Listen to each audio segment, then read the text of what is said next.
Good evening and welcome everybody to tonight's varsity football matchup right here on CSPN and also now streaming on Facebook. We'd like to give a special shout out to the viewers that are viewing from the Facebook from I believe the Chaminade Athletics page, if that is correct. But once again, good evening. My name is Jack Stinson. I am joined once again by Tristan Hawatma and Joe Burkemper.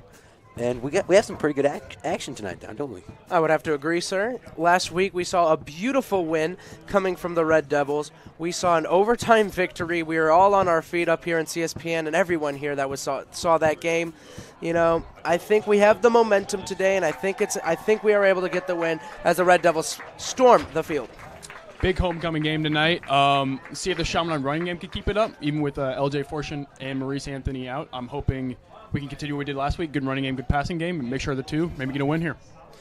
Yeah, definitely. I mean, even with both Fortune and Anthony being out for such an extended period of time, one of the players that we've seen step up in their absence is number one, Amar Johnson. I would have to agree. Been outstanding the past couple games. Yeah, last game we saw him run for, 150 yards, somewhere around there. Somewhere around 150 yards. Every carry he was averaging at least 6-7 yards. He did what he had to do, and he's only a sophomore. So if we saw what he could do as a sophomore, big things are coming junior and senior year. Definitely. And leading the way for him is Kevin Ray, also a good runner. See a mixture of those two, power and speed. We'll see how that goes. But I think the story of the night is Mr. John Kuntz, number 8. Last game, 2 interceptions, a pump block for a touchdown. 3 touchdowns in total, almost a receiving touchdown. The man killed it last game, and we can only see what he could do tonight. Hopefully we can get something else just like that last game. But you saw the joy in Mentor Group on Monday. I could see the joy in his face. He was the big man on campus for that day. Hopefully he uses the momentum he got last week, continues it next week. He might be a key player in this game. I would have to agree. And we're going to take a quick break right now. We're going to go over to Mr. Bell, who's got the announcements with the prayer and national anthem for tonight's game. At this time, please stand for tonight's prayer and recognition. Ladies and gentlemen, this past Friday, the football officials suffered a loss of one of their own. While getting ready to work at his game at Warrenton High School this past Friday, football official Mike Booth collapsed and never regained consciousness. Mike passed away this past Monday, September 24th. Oh my God. This was a great loss for his family, the football community, and most certainly for his crew. All officials working tonight's game will display Mike Booth's initials on their sleeve and will continue to do so for the remainder of the season as a way to honor Mike. Please join us in a moment of silence in memory of Mike Booth.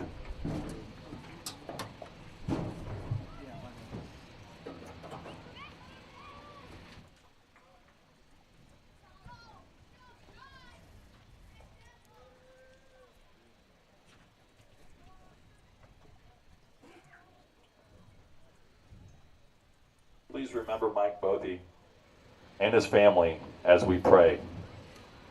In the name of the Father, Son, Holy Spirit, amen. Gracious and loving God, we come to you today with great thanks and praise.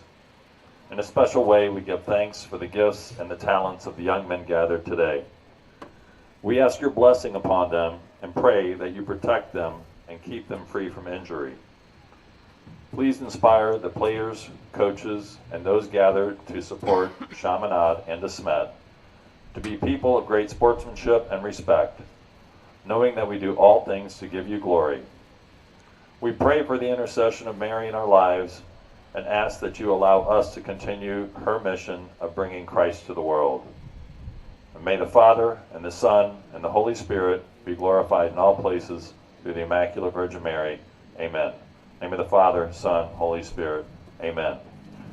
And now at this time, please stand for the playing of the national anthem by the Red Devil Pep Band under the direction of Mr. Tyler Jewell.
All right, and we are back. About ready to. The DeSmet Spartans are now taking the field for the first time, going through the starting lineups and whatnot. Spartans of DeSmet. But the one player that you'll be seeing a lot of in this game, in terms of DeSmet, is the person that they just mentioned, number 1, Jordan Johnson. He's the number 1 ranked junior recruit in the state of Missouri. Number 10. And if you look at his stats, you can see exactly why. On 15 receptions so far this year, he's gotten 482 yards, which averages to 32.1 yards per carry, totaling up to 6 touchdowns. And 32 yards a catch is just not something you see very often at any level, which shows why he has so many offers from so many big colleges. Looking for him and the quarterback to big connection there.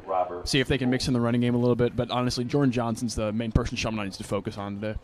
Definitely. And one of the things too, we were talking about his all the offers that he has. He has a total of 22 offers from D1 schools, including but not limited to the following. Hold on. Arkansas, Alabama, Auburn, Florida, Michigan, Mizzou, Notre Dame, Ohio State, Oregon, Penn State, and Wisconsin.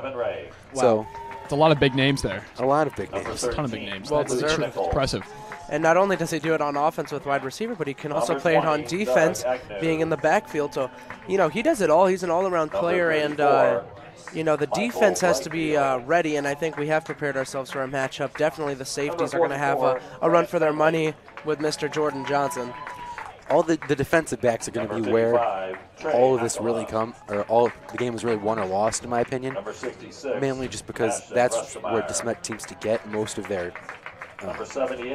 most of the offense from. They have 9 total touchdowns this year alone from passing, and they're doing the math correctly. And they have 8 from rushing, which is far different from Chaminade. Chaminade only has 5 passing TDs, and I can't even count all of them. I'm trying to do math quickly in my head, but it's not quite working. All you need to know is we run the ball a lot. Right, and I think just, this game is going to be a battle not only of the running, but, and the offense and total passing and running, but the defense on both ends I think is going to be very hard. Last game I think, we saw a great running game and we saw great passing, but I think the story of the night in that last week's game was the defense, between the big sacks in the latter of the game, and the interceptions, the big tackles. I think tonight it's going to be a battle of the defense. Moreover, because we have a wide receiver for the Spartans that can catch the ball virtually. He's unstoppable. And then on the offense for the Red Devils, we have running backs who can push it up 7-8 yards, and Kevin Ray and Hart Johnson. Definitely, and. I would actually have to disagree with you on that part, Tristan. I think that the way that this, my personal view from what I've seen on just how this game will be won or lost, is all really just about who has the better passing game. Because, on one hand, for DeSmet, you have their starting quarterback, Nate Martins, who also has a handful of offers himself, but then DeSmet has a number of receivers. All three of their starting wide receivers have at least 10 receptions on the year. Meanwhile, Chaminade only has one that has more than 10, and that's Doug Agnew has 11. But It's okay to disagree. I respect your call. I mean, That's fine. I'm going to respect mine. But I always say the best offense is a good defense, For sure.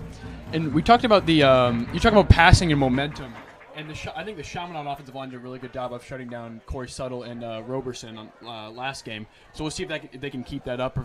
They allowed 9 sacks versus Vianney. Yep. And they didn't. Maybe 1 or 2 last game at most. So if they can keep that up, I think we have a really good chance of beating DeSmet. definitely, there's plenty of factors that always go together in football, and it's in a sense the ultimate team sport.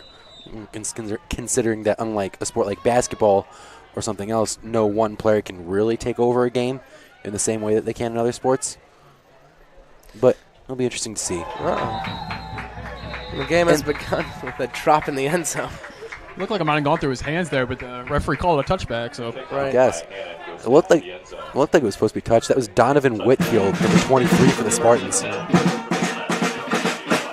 Chaminade will start it off on defense.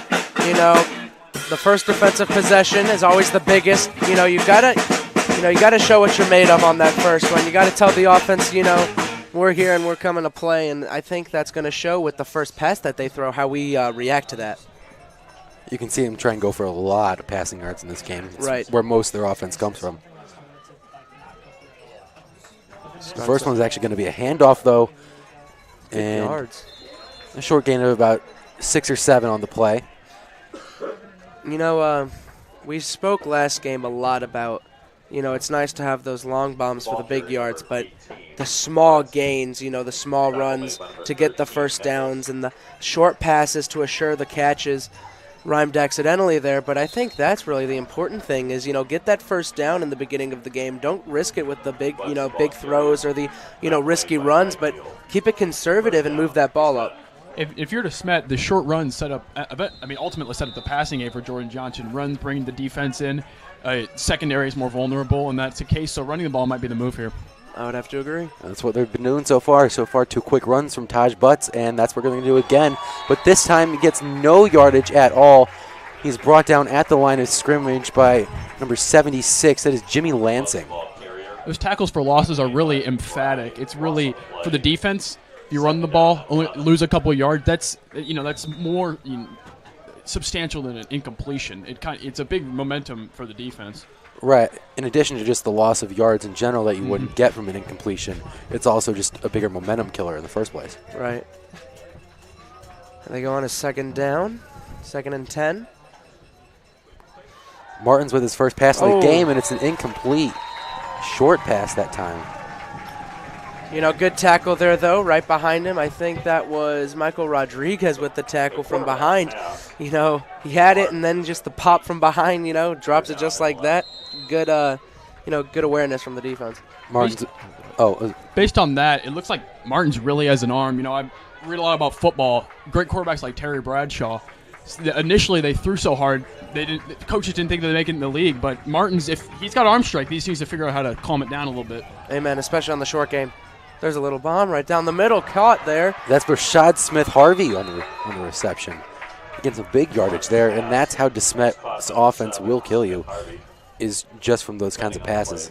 You just saw right there. It was a low ball, and Chaminade defense almost got its fingertips on it, but it just misses the hands of Chaminade and goes right to him.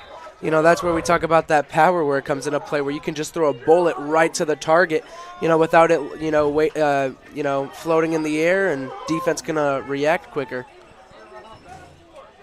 This time a handoff to Butts, turning outside to the left. And he breaks the initial tackle and still on his feet, but gets brought down just before picking up the first down. Another interesting thing here is lefty quarterback. You really don't see that often, especially in the NFL anymore. College potentially a little bit, but righty quarterbacks are really dominant. So interesting to see Martin's as a lefty. 2nd down and 2. Yeah, you bring up the lefty in football, and I myself am a lefty, and I consider myself to be a great quarterback because there's a gain of about 9 yards. But, I put myself up there with the Aaron Rodgers and the Tom Brady's of the world with that lefty arm. Not to flex, but, I like to humble myself. Of course. Good gain there by the running yard, though. It looked like 8-9 yards, and he was pushing the pile, until they brought him down. That's been most of what DeSmet's attack has been so far, has been just the pounded up the middle, taking a play out of Chaminade's playbook. But they have moved the ball, quickly, and they've moved, yards very, quickly with the pass in the end zone wide open. And Martin's pass right there to Rashad Smith-Harvey is complete. That puts DeSmet on the board for the first touchdown, first points of the game. 9:49 left to go in this first quarter. That was a pretty nice toe drag in the back of the end zone, I got to say. Great throw, but especially the toe drag. He got both feet in. Very good catch. I'd have to agree. Except, one thing is that, that's not a good way to start on the defense to leave a man wide open in the end zone. But you can only learn from your mistakes, so we'll see what we can do next possession. There's the field goal, the extra point for the Spartans. That kick right there coming from Joey Zarek, and it's good. So now DeSmet officially leads 7-0. Great offensive possession there, from DeSmet. I think the variety of the running and passing game there worked to their advantage. Catch the defense off, do 2-3 runs in a row and then hit them with a pass, or do 2 passes in a row, hit them with a run. Great variety, and it led to a touchdown eventually. So great offensive possession and a great way to start a game. As I said earlier, the secondary was vulnerable. You see the safeties are probably playing down a little bit. Left the route for a route right wide open in the back of the end zone. Just back at it with the public service announcements. First one of the night is, of course, the theme of the night, homecoming dance. High school students, don't miss this year's homecoming dance. The dance is tomorrow night, Saturday, September 29th, 8 to 10:30 p.m. in the Athletic-tron. Tickets are $25, but that's too late, so it will be $30 at the door if you haven't bought your tickets yet, and I hope to see you there. Actually, I do believe it's still open. The online things or the online ticket sales, I believe, are still open until, I want to say, midnight tonight. Well, there you go. I know nothing.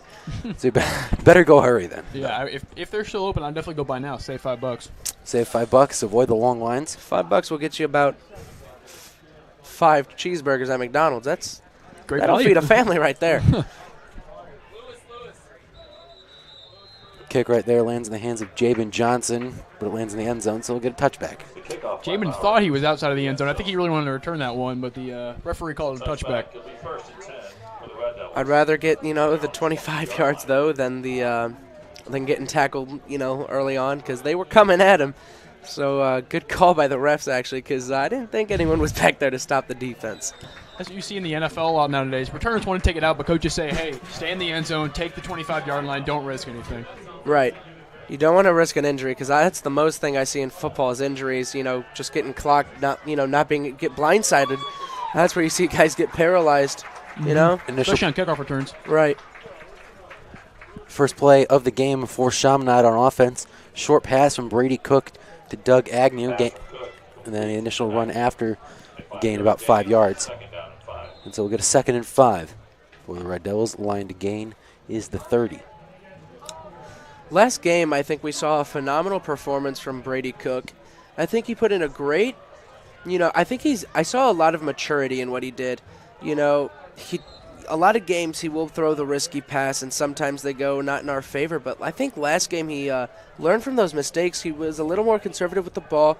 When he was in the pocket, he chose to run and take the 5 yards than the 30 yards.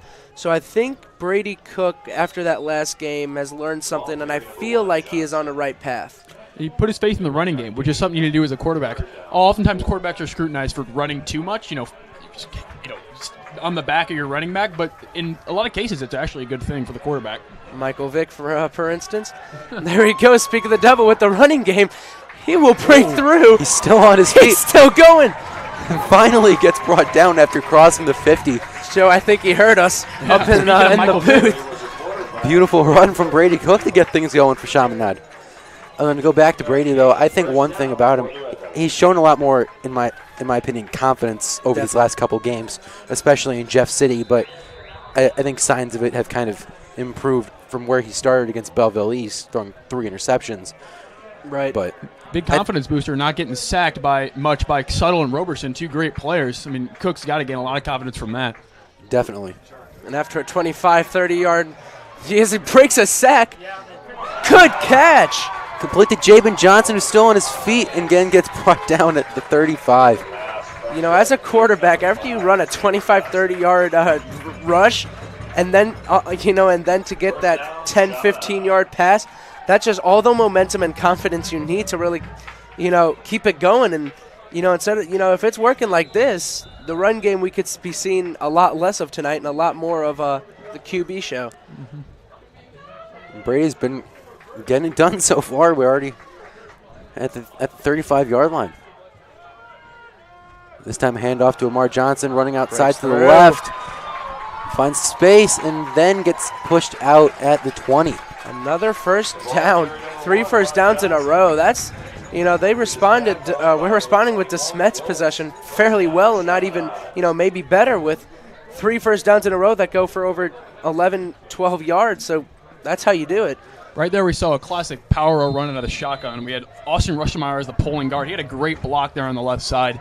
Really allowed the run to go for a decent gain. At the 20 now.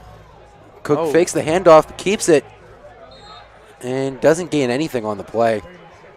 I got a little lost there in the possession. I didn't know where the ball was, but looks like he was trying to hit him with a run to the outside, and unfortunately was stopped.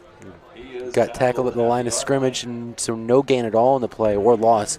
So we got a 2nd and 10 from the 20. Pretty interesting play call there. I mean, Brady Cook keeper. I mean, you see the confidence in him. He's really been performing well under the circumstances. But, I'm really liking what I see. I mean, didn't gain any yards, but I like the look that Chaminade's showing. Definitely been showing a lot more offensive, I don't know what the word I'm looking for is, just firepower in general. Right. This time another pass to Jabin Johnson. Short pass, only gaining about 5 on the play. But it is a completion, and so the ball will get moved up another 5 yards. It's nice to see, though, that, as we were talking about earlier, with Brady in the past, being known for throwing, the occasional pick. Tonight we're seeing it a little more different. We're seeing a little, the conservative shorter passes and getting the, easy pickups of 5-6 yards, not 40, 30, yards. But it's nice because now you can have that variety where you can be a little more, as he goes for a run on the outside and almost hits the first down. But as you see it, he's very much showing a variety that he not only can just throw it, he can run that ball. And I think that just comes from the added experience, showing more and more confidence in each game, more comfortability in those kinds of situations, and it really improves his decision-making. And you can see that difference if you'll go back and watch the game from, say, week 1 or week 2. You can notice the improvement, in my opinion. It's pretty day and night. I'm seeing Jabin Johnson a lot involved in the offense, and I think he's a really reliable target for Brady. 6-foot junior, good possession receiver. Maybe looks at him in the end zone here. Cook now looking for a pass, but actually hands it off instead, and the refs are going to mark him down short. Like 2-yard line? They're at the 2 or 3. Yeah, looks like it. I think it's the 2, so we'll get a 2nd and 2.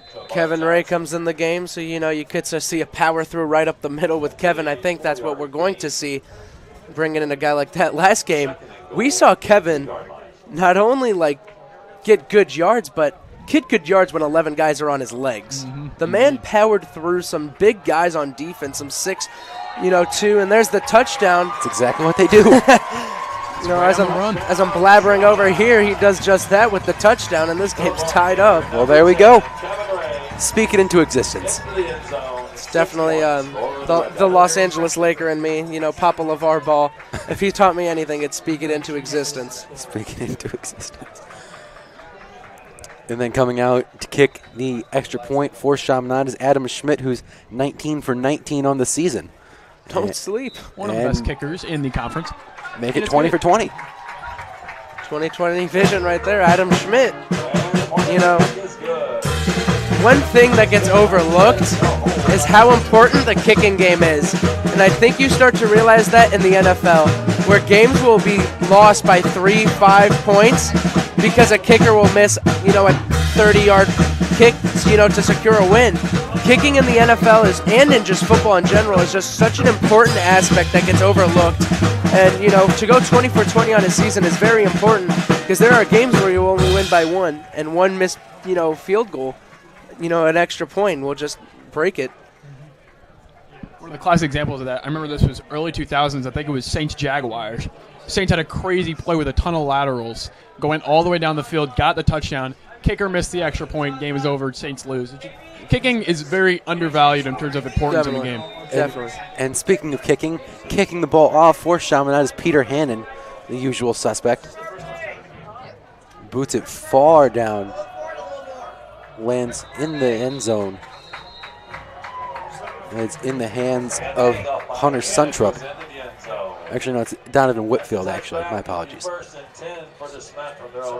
So last possession of DeSmet, we saw, that variety we were talking about. If I'm them, I keep it up with the running game and then throw the occasional, if it's the third down, the pass. And it's working, so we'll just see how they changed it up on this possession, see how the defense reacts.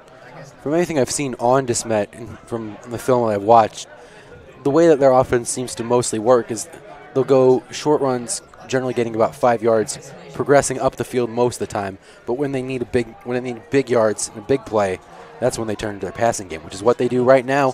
Lands in the hands of Rashad Smith-Harvey after a short pass. Only getting about 6. And the pass from the quarterback. First of many I'd like to see of tackles from John Kuntz. But, good pass there for a first down to gain of about 9. The defense, I think, was set up in a formation, expecting a run, but the outside pass was a very smart play, and it worked out in their favor. This time another handoff. Gets tackled right at the line of scrimmage. Gaining absolutely nothing, and then moving the pile right back thereafter. Looked like Kevin Ray was there, the one who just scored the touchdown. And the running back, number 18. One thing you see a lot of in high school is two-way players who not only are, good on offense and, mediocre on defense, but guys who can do it both ways and are very good at it. We see that in John Kuntz. We see that in Kevin Ray, and we certainly have seen that in the past with opponents we faced. And I think that's a really neat aspect of high school football is guys, are still trying to feel for what they want to do, and they're able to do it well. Another run play from the Spartans here. I agree with Tyler with what you said, Tristan, because, in high school, if you're thinking about playing at the college level, you're still trying to figure out what you're good at. And playing a position on both offense and defense really helps to, help you figure that out. Right. And it's also a good thing because you get in the mindset of both, the defensive player and the offensive player. So when you do play offense, you know what to expect more of. And when you're playing defense, you also know what to expect coming from the offense. So it's kind of a nice little educational thing as well. Exactly. Martin's with the QB keeper there, gaining about 4 yards or so. Carrier, tackle made by number 8, Kuntz. John Kuntz with the second tackle of the possession. I think one thing we're seeing a lot of, though, from the Chaminade Red Devils team, and especially in the past 2 games, is just, I guess, more awareness of what's happening. Because I think a lot of times what happened early on is we'd have that anxiety where we'd get stupid flags or stupid, offsides called, and we'd have, just plays where we just throw it away and no receivers there. But we're gradually becoming more, I guess, well known with the team. We're getting closer. The team is getting closer on offensive defense. They're getting to know each other better, and I think that's helping, and it shows a lot in these past 2 games. You see it a lot in the play call. The defense has been more aggressive. On that last play, they sent a 0 blitz. A bunch of guys are rushing and put the corners and the safeties in man coverage, which can be risky, and we saw it there. DeSmet picked up the first down. Another run from Butts right up the middle. Ball carrier, number 18, Tosh Butts. Makes it to the 47-yard line. Second down. 7. So here they go with a 2nd on 7. I don't know. It looks like a run to me. I don't know, though. It's Martin's a pass. dropping back in the pocket. Deep Long throw. pass. Looking to Jordan Johnson. Oh. Lucky break there for Chaminade. Yeah, I thought he had it for a second. You know, I saw that 2 weeks ago in Minnesota versus Green Bay. You know, two defenders are on him, and it just finds the way between the defender's legs and arms right in his hands. I thought I had it pinned over there on the 30-yard or the 20-yard line. I thought it pinned the needle right through, but thankfully he missed it. Football's a game of inches, but it's also a game of luck. So. It is. Indeed it is. Martin running it up the middle now. Good gain. He finds some space, throws some bodies around. I thought Picks he might up have that been first stuffed down. there, but I mean, he got through pretty well. Impressive run. QBs tonight are putting on a running clinic. For sure.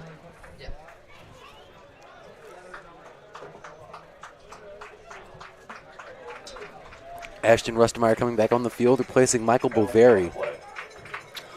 Quick PSA. We need volunteers, as stated last game. We are in desperate need of volunteers to work the concession stand for next week's home football game. This is a great chance to see the action and meet other Chaminade parents. Please consider parents donating a few hours of your time. The result of the penalty will be a 3rd down and 17. Oh, big penalty there. Interesting. On the first down run, DeSmet gets set back 10 yards. Well, we'll take it, I guess. Right. Yeah. 2:52 left in the first quarter. It's been a very much fast-paced game, though, throughout. Not a lot of breaks and pauses besides that one. And then, oh my goodness, a pick! Intercepted. It's still out. And finally gets pushed out of bounds. That was a sophomore Louis Prevost, I think, on that play. I think you might be right there. I believe that is. That is it. Louis Prevost, number 86. I think there was a lack of communication on that play for the offense. You know, he threw a bullet, but there's no receiver in the area. There was 5 defenders, and we were able to get 30 yards out of it because you had 5 blockers in front of Lewis, who got the interception. Miscommunication turned in for a great chance to score before the first quarter ends for Chaminade. And Chaminade's defense has definitely stepped up. Definitely. In this past couple games, especially with John Kuntz and the pick sixes. Last time, maybe we can get a Louis Prevost show like we did, similar to what we saw from John Kuntz last week. We'll see. This time a handoff to Johnson, cutting back the other way, still on his Good feet, break. and then gets brought down. A great cutback there. It looked like a loss on the play. The left side of the line was blown up, but he cut back to the center and got a couple yards. Great play from Johnson to really make something out of nothing on that. 2nd down. We saw there really wasn't anything going outside to the left, so yeah, it was a great cutback, trying to go back up the center and gain a couple yards at least. That reminds me of some, the greatest running backs in the game. Guys of our generation, like your Adrian Petersons, Marshall Folk. Those cutbacks where, you got 4 defenders on you and you can see the open field on the other side, they come big when you can do that, as John Kuntz is brought down there with a gain of nothing. It was a big hit there on defense from Grant Wester, number 17 for the Spartans. Very solid tackle. I don't believe he gains anything, though, on the play. Or actually, according to Mr. Bell, we gained 1 yard on the play. With the 3rd down. It looks like a 2-yard loss. He was 2nd and 7, now it's 3rd and 9, so I don't know what's going on there. I think the scoreboard's just messed up. They said it's 3rd and 7 Okay. at the moment. That's what it looks like it is. Yeah, I don't think it is 9. I think it is 3rd and 7. Time to get a new scoreboard. Chaminade presumably going to run it. John Kuntz motioning outside to the right. And this time a pass to Lamar Johnson. Oh, great. He's on his feet still. Takes it Stiff and arms muscles it. it right into the end zone for the touchdown. Great play from Lamar Johnson. And Chaminade takes the lead now, 13-7, 1:05 left. That's what you love about running backs in the open space. You got running backs like Adrian Peterson, Todd Gurley, decent at receiving. You give an open space one-on-one. More often than not, compared to wide receivers, they're going to make the play in the one-on-one situation. And that's a play that Chaminade tended to draw up for LJ Fortune when he was still playing, when he was still healthy. You saw that one coming quite a lot from Fortune. And what happens is when the running back gets out on that, because usually what will happen is the running back will take it to the outside. No, Adam Schmidt. Oh, the perfect season comes to an end, 20 and 21. Goes right off the side. Hate to see it. You hate to see it. But as I was saying, when the running back gets to the outside, the defense becomes so concerned with the wide receivers and the quarterback that the running back can get 3-4 yards open where he can get that reception, and they're fast enough where they can get 10 more yards. And Amar Johnson, the sophomore, showing why he should be a starter as he powers through to get that touchdown. Especially in a blitz like that. Usually blitzes, the running back is less often accounted for than the wide receivers. So when you blitz like that, running back swinging out of the backfield, usually wide open, gets decent yardage in the open field. I think the upset there, though, was the Adam Schmidt. The true heartbreaker. It is, really. You hate to see it. I might give him a little trouble for that on Tuesday when we get back. I definitely would. Speaking of Tuesday, boys, we got a 3-day weekend, homecoming weekend. Make good decisions. Don't want bad things happening, but we got that 3-day weekend. So homework on Mondays. Here we go with the punt in the end zone. Peter Hand booting it all the way back. No one even dared touch that one. Goes into the end zone. That's a touchback. 1st and 10 to Smith from their own 20-yard line. One thing that I find interesting about high school football is you don't see a lot of, besides punt, returns, you don't see a lot of returns off the kickoff. I'm going to presume it's more of a safety issue because, as we said earlier, that's where guys get clocked off the return. But it makes sense. But I find I kind of want to see it, let these guys run it a little bit, see what they're made of, these, receivers. And I want to see them get some yards because I think it's a really important thing. The, the man receiving, I think it's important to get him running because it's a very important aspect because it gives you field position, and I think that's one thing that's overlooked in high school football. Taj Butts trying to move the pile again. Doesn't gain much, though, only gaining about 4 yards or so on the play. We're in the final minute of the first quarter still. Chaminade up 13-7. DeSmet trying to change that. Another handoff to Butts, running outside to the left. And really only gains about 2 yards again, and so short gain again. Got a 3rd down for the Spartans. I saw number 7 Cam Ups right before the ball was snapped. He backed up. So you can see Chaminade's getting a little wary of the deep pass there. He was backing up, playing off. Initially he pressed, but he was kind of looking maybe a deep pass. They ran it, but I like the Chaminade's awareness and being aware of the deep ball. Martins will keep it this time, but runs right into the pile, gains nothing on the play. And the clock sounds, and so we're done with the first quarter, folks. Chaminade's still up, leading by 6 points at the end of this first frame. Chaminade offense and defense both have plenty of positives to take away from that game, or from that first quarter, in my opinion. Definitely. Well, boys, I got my everyday public service announcements. The auction. Make plans now to attend the annual Estovier auction. The event will be held February 9th at the Frontenac Hilton. The committees are beginning their work now. If you would like to help, contact the advancement office. We'd love to have you. The auction is always a fun night. Also, we talked about this. It's very important, students. Your weekly email. If you're not receiving the weekly email, we've had a few reports, and it seems that some email providers are marking our emails as spam because that's what laptops do. Please check your junk folders. If you have any questions, contact Mrs. Bowler. You guys need your emails. You need to see what's happening. You take a Bangura test and you can't see what you got and you're not updated. You're screwed. Bangura tests are always a very stressful event, so you want to know your grade pretty quickly. Amen.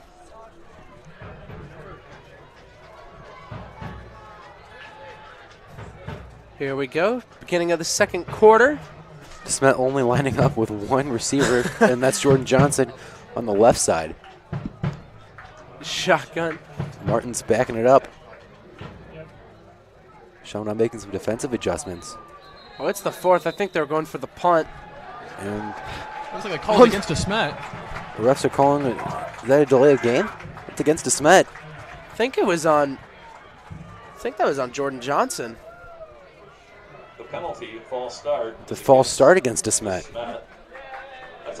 Good for Chaminade. DeSmet basically forced a punt at this point. Right.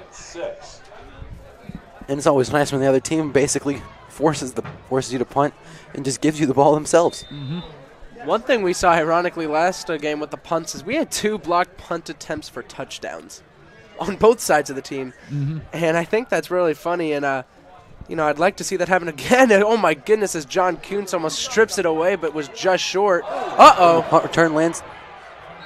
DeSmet comes up with the punt return. That was number 25 for the Spartans. That is Caleb Purdy. Those are the mistakes of Chaminade you just don't want to make as either team really, but giving the other team opportunities like that, plus territory for DeSmet now, it's just not something you want to do for Chaminade. Yeah, that was Cam Epps with the drop, and Luke Nichols tried to recover it, but they just came right on top of it. The punt return is very important because you have very limited time to make a decision as a receiver. And it just shows that, when you got two guys coming at you and you're worrying about catching the football, you forget about it and it just slips. Martin's running out of time in the pocket, trying to scramble, and gets tackled. I believe that is for a loss. He might have gotten to the line of scrimmage. Julian McBride there, I think. One thing, though, he got a lot of time in the pocket there. He had like 3, 4, 5 seconds to make his decision, but unfortunately no one was open and took advantage of that. Look, he was just standing up straight from our view. He was. Credit the coverage downfield, though. They had the receivers locked up. Yes, they did. Well, I think we're looking at another pass here. Martin's looking to make another pass, trying to get it to Jordan Johnson. It's off the mark, but the refs are going to throw a flag. Uh-oh. I feel like that one's going against Chaminade. I'm not sure. If they're calling PI, I'm not sure I saw PI there. Yeah, I don't know. I think they're going to say that he pushed, or that Johnson was pushed after the attempted reception. But they're going to give it a PI. Yeah, I don't know if I like the call there. It kind of looked overthrown, Yeah, it did. And, Joe, as you mentioned earlier, with, his arm, it's hard for a receiver, if you're coming, you got to catch back, and you have a bullet coming at you. It's hard to catch, but I don't know. I don't know about the call. I'm with you. The ball doesn't look to be moving. Are they not calling anything? And ball's at the same place as it was before. Oh, never mind. All right. Referee moving it downfield. Now they're moving it. 11:06 left in the first half of play.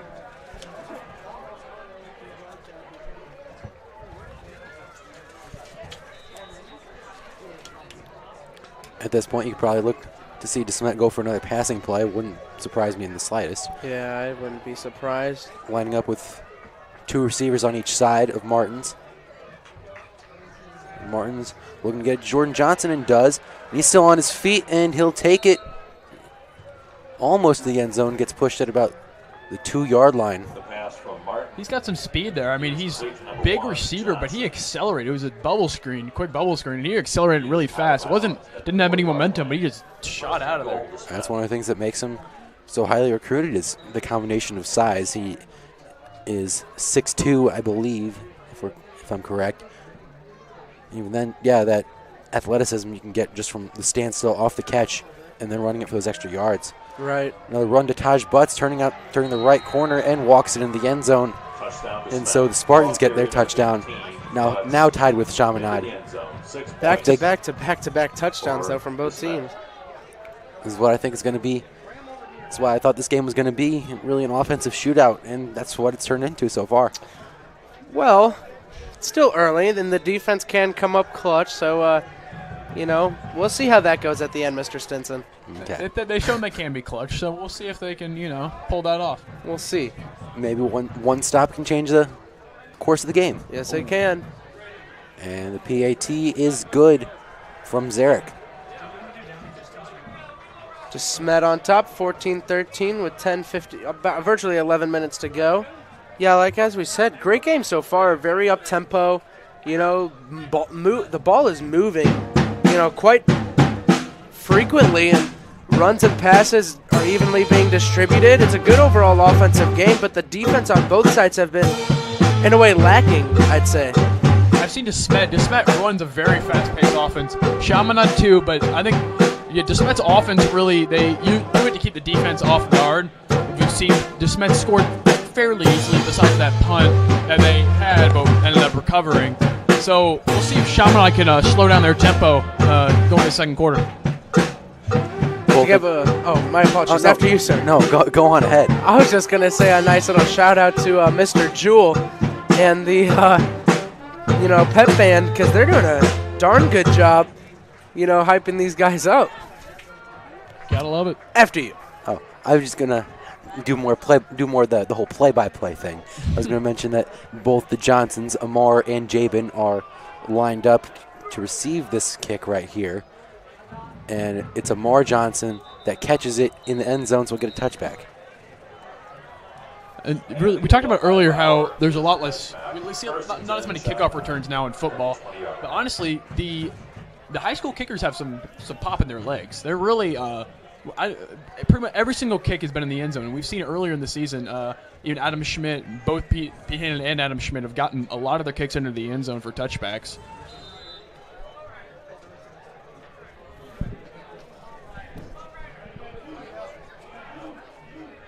So here comes Chaminade's offense, looking for a big possession to respond after that touchdown. Cook hands it off to Johnson. Run. Johnson gains quite a few yards on the play, even after that contact. Almost gains a first down. Only gains about 7, though, on the play. It's really nice to see Johnson progress so quickly in just 2 games. Last game he had 150 yards, and in this game I wouldn't be surprised if he does it again. He's really proven himself here on this team and is a very important asset to the offense. Yeah, he's definitely stepped up and filled those roles in a big way. And this time Johnson with the ball again, running past the 30. Credit the blockers, too. Chaminade's offensive line has really stepped in the past 2 weeks. Their run blocking has been as good as their pass blocking, and Johnson's benefiting from it. Yeah, running back is nothing without their run blockers. If you're trying to go on the outside, you can't do anything as a running back no matter how strong and fast you are if you don't have blockers in front of you to protect you. See that in the NFL a lot. Not talking about running backs, but quarterbacks such as Russell Wilson, a couple years who didn't have much of an offensive line, sacked about 50 times. That's not good for the confidence. And, the running back, too. If you're not getting any blocks, you're not going to go anywhere. It doesn't matter how good you are. Cook a deep pass this time. Oh. And the refs are going to throw a flag. That's a PI. That's what I was thinking. It's definite PI. That pass was intended for John Coons. Pass from Cook is incomplete. Penalty marker on the field. As the Red Army is chanting, "You can't do that." The Red Army has come tonight for homecoming night, and we have a nice little attendance here. And as we said last game, having a big crowd is a big adrenaline booster as a player to hear, so many of your fellow classmates, cheering you on. That's the benefit of a home game, too. Chaminade, much bigger home crowd. As a player, you love to see that. I'm not even sure DeSmet even has a student section here tonight. If they are here, I can't see them. It's true. Last game at Jeff City, we had everyone drove 3 hours to see their guys. These guys are down the street. Shout out to the Jefferson City students. They Definitely. really came out to support their team. It's such a long drive. Yeah, and that's one of the things is just how seriously they take football over there in Central Missouri. Like I mentioned, the visit that Devin Roberson took to the local elementary school, which is something that you really wouldn't see unless it's like a professional player. But, I don't know. It's always interesting to see, I guess. You're not just an athlete, you got to be a role model. Last game, I mentioned that, but especially these high school footballers, a little 6th grader and 7th grader can be very touched, if one of these guys say hello to them in the hallway. These guys are like celebrities to middle schoolers, these big, guys who, these middle schoolers come to see them play. So, they play an important role of not only just doing it on the field, but also doing it, outside, in the school and outside of school and just the world. Cook now lying directly under center. Fakes the handoff. Running out space. And the pass was intended for Danny Sheehan, number 28. But it's incomplete. Honestly, thought I saw a little bump there, but I won't discredit the officials. Maybe it wasn't enough to call it. Could have gone either way, really, but decent pass, just not on target. Yeah, smart pass though was he was being rushed in the pocket to throw it low, not to risk the interception or a big hit. So a good decision of throwing it at the feet. It was a good IQ play from Cook. Definitely.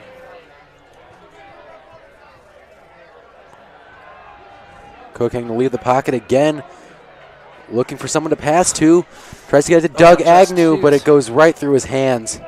Little high pass there, just out of the reach of Doug Agnew. He had 6 guys coming after him. He was pretty calm and collected. Reminded me of a young Aaron Rodgers there. I mean, with Doug, on top of a high pass, that's the kind of situation where your body is very vulnerable to a big hit. You see a lot of NFL players, college players drop those kind of passes because you don't know what's going to come and hit you. Anything could. In that situation, nothing. But your receiver, you're looking the other way. You have no idea. So you don't want to give Doug too much. Discredit him too much there. And they're going to get an offsides against DeSmet. Make up for the last play there. Or actually, scratch that. That's going to be a false start against the Red Devils. That's moving it back 5 yards. The penalty false start is against the Red Devils. A 5-yard penalty. It's one of those situations where it's kind of like you got both sides. You got the offensive line pointing at the defensive line pointing at the offensive line. As a referee, that, and they can't really change the decision, but it's kind of funny to see both sides kind of arguing over something small like that. Right. 9:42 left in the first half. DeSmet still up by 1. 3rd and 15 here, looking for a big pass, and The snap off directly to Johnson. That's an interesting play. There. I kind of wanted to see that unfold. You got a whistle. Chaminade calls a timeout. Especially interesting play call. Going straight, if you're snapping it straight to Johnson, but then immediately call a timeout. It would have been interesting play to see. If only we could have seen it before the timeout. Bold strategy. Kind of wanted to see it play out, see what would happen. Let's hope it, maybe it happens later on tonight. We'll never know. Hear the George Lopez theme music playing. We all know that 3 a.m. feel. It's summertime. You scroll to Nick at night and you just see George Lopez and, Robot Chicken. Shout out to the early 2000s.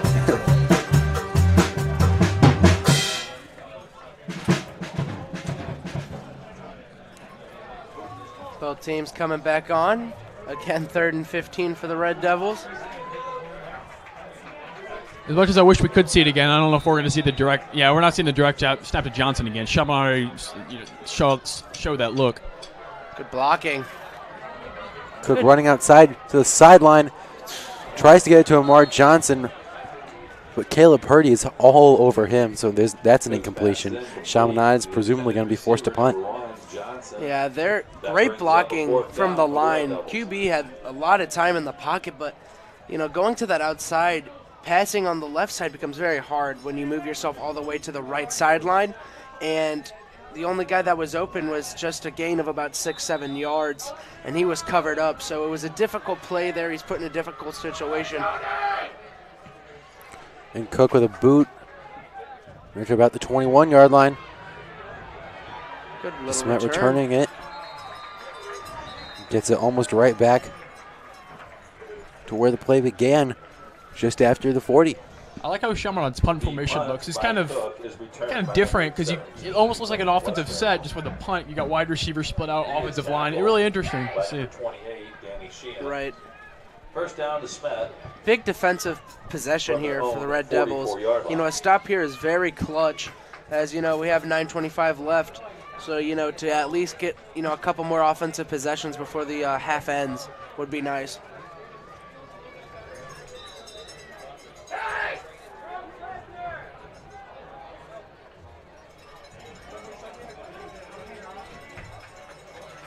So here comes the DeSmet offense. Pretty good offense so far, running and passing.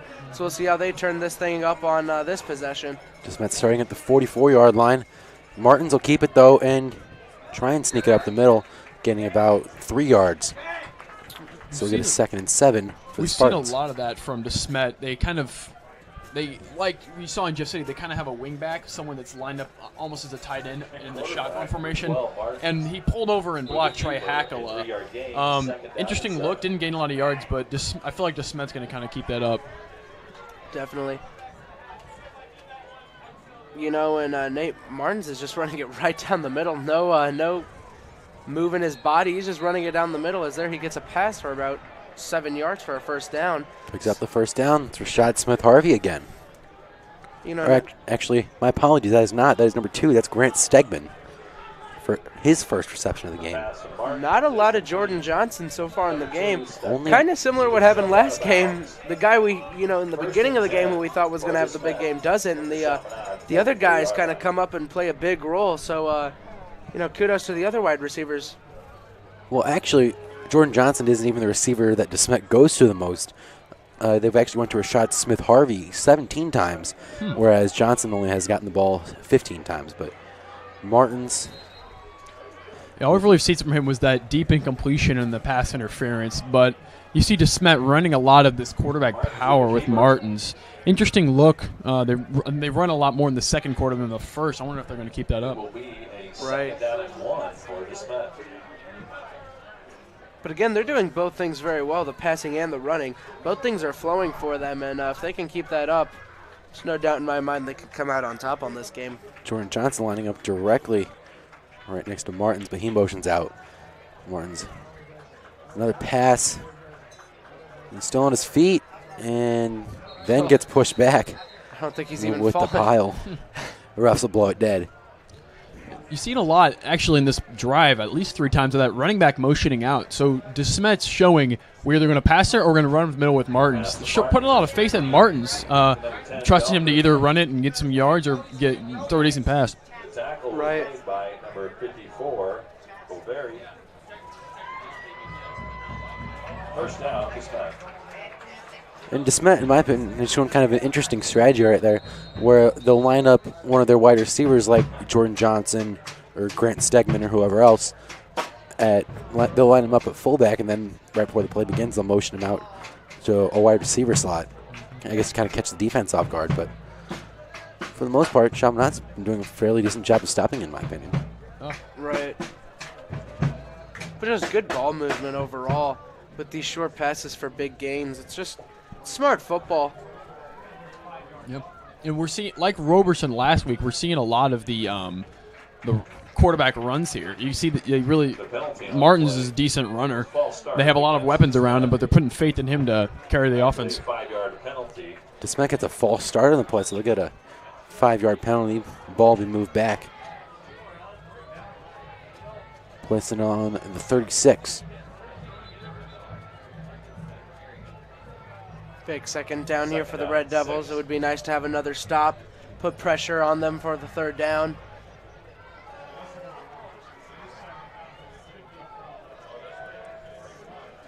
Some confusion or something. I don't know. I don't know what's going on. I think we're all confused. I don't know. It's a big delay here. Refs are talking about something. Refs seem to be conversing with the DeSmet O-line. Not quite sure what's going on. A penalty or give the players a little breather, though.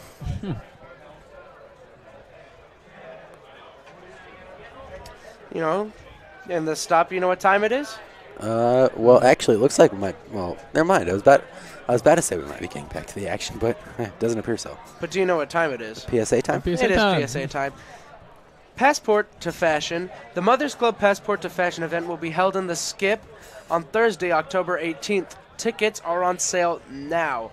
Get your friends together and enjoy upscale boutique shopping, delectable appetizers, and tantalizing cocktails, fashions, and friends.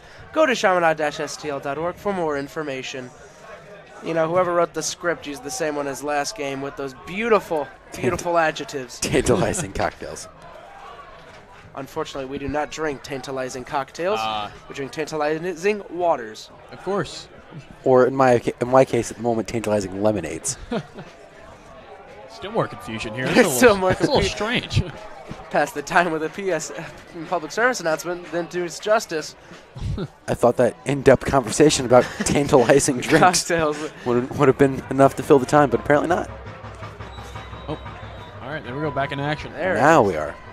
finally back underway.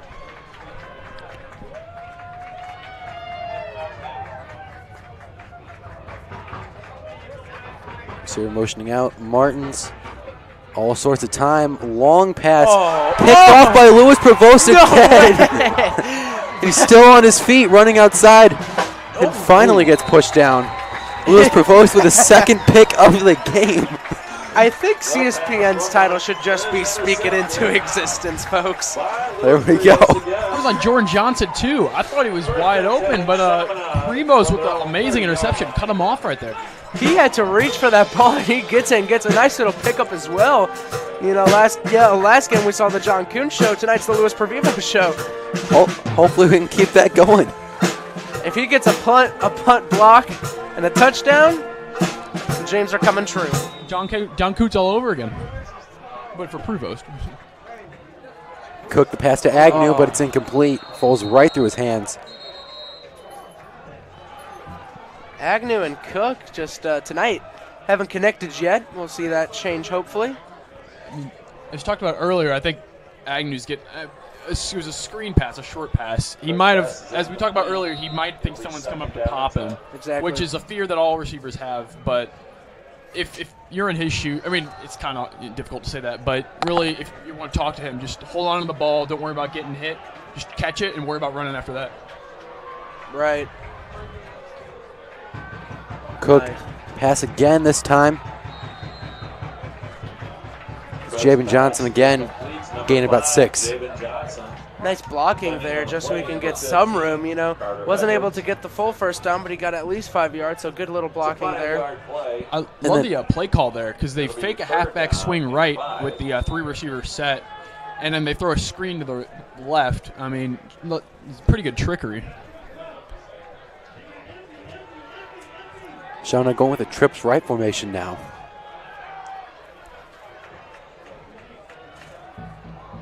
Cook, another pass to Jabin Johnson. And that picks up the first down. Move the chains. There it is. We got 6:40 left in the second quarter before half. Plenty of time for both teams to get an offensive possession or two in. So it's a big offensive possession here after the stop on defense, you know, so we can get a touchdown before the Spartans take back over. I'm sitting here right by the DeSmet play calling booth, and they were yelling at the formation. They're empty, empty, empty. So with the empty set, I think Chaminade really threw him off. Good observation there, Joe. And Chaminade gaining about nothing at all in the play, maybe only about 2 yards at the most. The ball carrier was number 1, Amar Johnson. He is tackled by number 55, Wallace. You know, one thing A 2-yard gain. we've seen the long passes, but we haven't seen them convert yet. It's really been a tale of the short game so far, and we'll see if that continues in the second half. I mean, especially most of the deep passes so far have been interceptions by Luis Prevost. And Cook's still on his feet and picks up the first down. You know, Cook is so, he's just so tall and lengthy that he's very agile as well. When he gets in the pocket, he can really move it for a big guy. You know, he's 6'2", 6'3", and he moves that ball quickly, and he knows how to find his way to get the extra yards. Very good job there. And that's one of those big confidence plays that I was talking about earlier, just being able to read that play especially really well after the keep and just finding the open space, being able to convert that first down. Despite the big play, it looks like it's being called back by a penalty. Uh-oh. That one's going against Chaminade, it looks like. The penalty from the spot of the foul. So, looks like it was holding probably at about the 10-yard line, so they're calling it back. Excuse me, not 10-yard line, 10 yards away from the line of scrimmage, so they're calling it back to the line of scrimmage. Just a redo of the 2nd and 10. Nope, they're moving him back. That's another 5 yards off. Oh, what? Yeah, So we get a 2nd and 13. Okay, a little farther back than I thought. Yeah, 2nd and 13 here. All the way back on the 43. Some short lateral passes. The Cook, bomb! long pass To nobody, though. Thank God that was intercepted. You know, neat little double lateral, but That was risky. That was very risky. But the look was interesting. They had 3 running backs all in the down stance.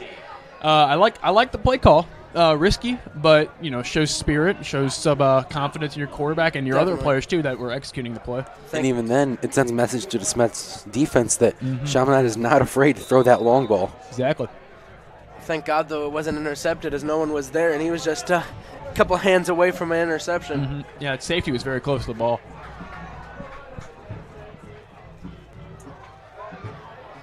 Cook leaving the pocket, but gets sacked, tackled from behind by number 58. That for the Spartans is Mekhi Wingo. See, now there's the problem that we talked about earlier with Brady, is he had the time to get in the open pocket, but he ran right in between the blockers, and that's never smart for a quarterback because you can not only get blocked by the defense, but your own blockers get in your way, and unfortunately he was sacked there because of that. Now we're looking at a 4th and 21 on a punt. Another boot by Cook. Lands in the hands of Grant Western, who's still on his feet. And John Kuntz throws it down, and it's fumbled. And Chaminade lands with it. Ooh. Shades of last week there. Big game, John, with the nice strip. Telling the guys to get hyped up. Well, there we go. John Kuntz says, "Don't forget about me. I'm still here." As he gets a big strip and says, "I want this offense to keep moving." Hold on a second. Uh-oh. The refs might be calling it back. Uh-oh. Oh, no. The refs are giving it back to DeSmet. The Red Army was not happy about that one. That's not. John Kuntz was maybe going to be in contention for the player of the game again, but we'll see him come back. He'll get another Still one. a good tackle. I mean, He'll get another one. Good run. Another run from DeSmet. This one coming from Derez Snyder, number 4. flag in the backfield might be holding. Yeah, looks like holding. My Lord, a lot of penalties tonight. Yeah. Against Last DeSmet, game though. we had a really fast-paced game with little to no penalties. This game's really been a penalty game. A lot of holding. Interesting that holding you see a lot. It's pretty common, but in this game, though, I mean, we're seeing a lot. Yeah, almost every other possession it seems like. Penalties against DeSmet, though, and they'll move it back big. It's a 1st and 20 now for the Spartans. Both teams just getting pushed back on offense. Defense hasn't really done much because of the penalties, but just the defense is being played by the referees today. Pretty accurate.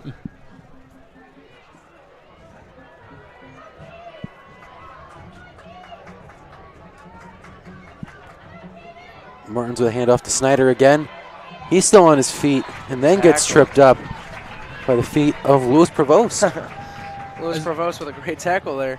As I mentioned last week, it looks like Chaminade's running some sort of 3-3-5 nickel, which is good because you could show a lot of different looks. As we saw there, I think there were about 4 guys that were appearing to play linebacker, and 2 of them blitzed, and you don't know which 2 or if any are going to come. So it really gives a lot of different looks to the offense. Definitely. A short pass from Martins. He's getting yards. That's Rashad Smith-Harvey again. He gains about 8 or 9 on the play.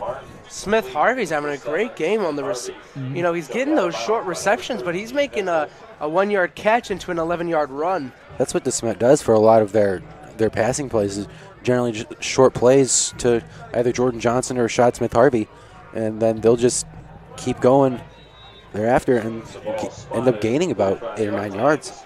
Interesting to note that Smith-Harvey's also a sophomore, so Amar Johnson, Smith-Harvey, both big play sophomores. So they'll be seeing each other quite frequently in the next couple years. Nice little rivalry maybe we get to see. And another penalty. What do you know? False start. The rest given a defensive break after a big pickup by Smith-Harvey. DeSmet kind of shooting themselves in the foot now. Yeah. We got a 3rd down and 6 for DeSmet. Maybe the refs are just getting a little bored today, and they're like, you know what? We want to make some calls today.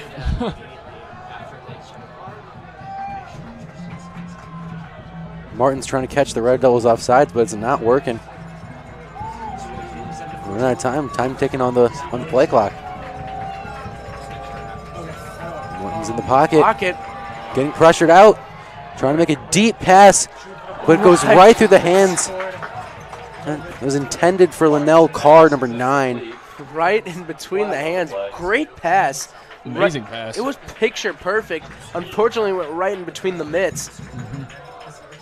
The pocket collapsed very quickly, but, I mean, he rolled out, found the open man, threw a dot downfield, just couldn't corral it. Right. Oh, my goodness. And another penalty. It's the climb by the Red Devils, though. Good play. It keeps the fourth down, I should say. That's going to force them to punt. And that's what they do. They're bringing on Luke Bauer, the punter for the Spartans. Tallying this possession alone, this offensive possession, I think there's been 6 penalties, 5 or 6 penalties called on the DeSmet Spartans. So unfortunately, the refs are not on the sides today. Popped up there. Ball bounces on the ground. Yeah, don't want to touch that ball. Would have been great to see. Luis Prevost was actually back there. They didn't have a true punt returner, and Prevost was like, "Oh, I have to go back and return." So it would have been great to see him return. Maybe add to his great game. We'll take it. Any day you can get 2 picks, though. It's a good day for you.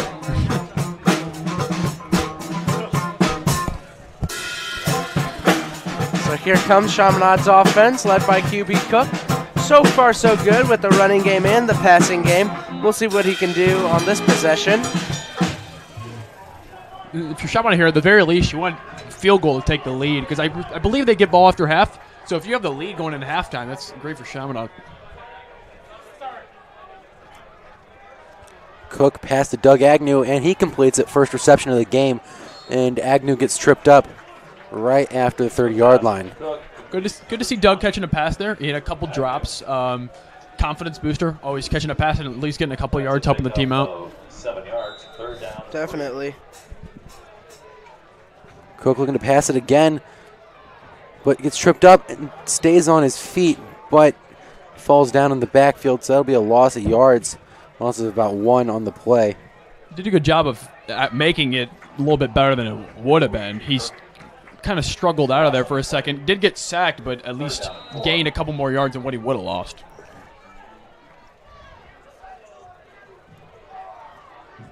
Kevin Ray coming out. I think we know what's going to happen with that.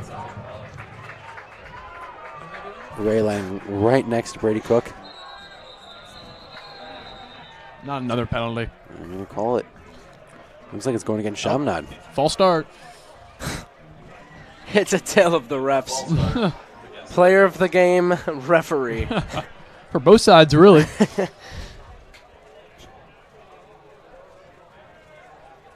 I'm not sure. Maybe some lack of discipline. A lot of false starts. Rare, probably for both sides. Have not seen this much. Yeah, definitely. Rarely. And especially with experienced lines from both teams. With Spartans' line is sophomores, juniors, and seniors, and so are the Chaminade Red Devils. I don't know. Cook, the pass to Jabin Johnson, and that gets marked down. Gain of about 1. Approaching 1 minute left in the first half of play. And DeSmet predictably takes a timeout, trying to stop the clock, give him 1:17 left, and go in the quarter, maybe put some points up. Score still remains the same as it was at the end of the first quarter. Nothing really happening in the second quarter so far. We do have a timeout.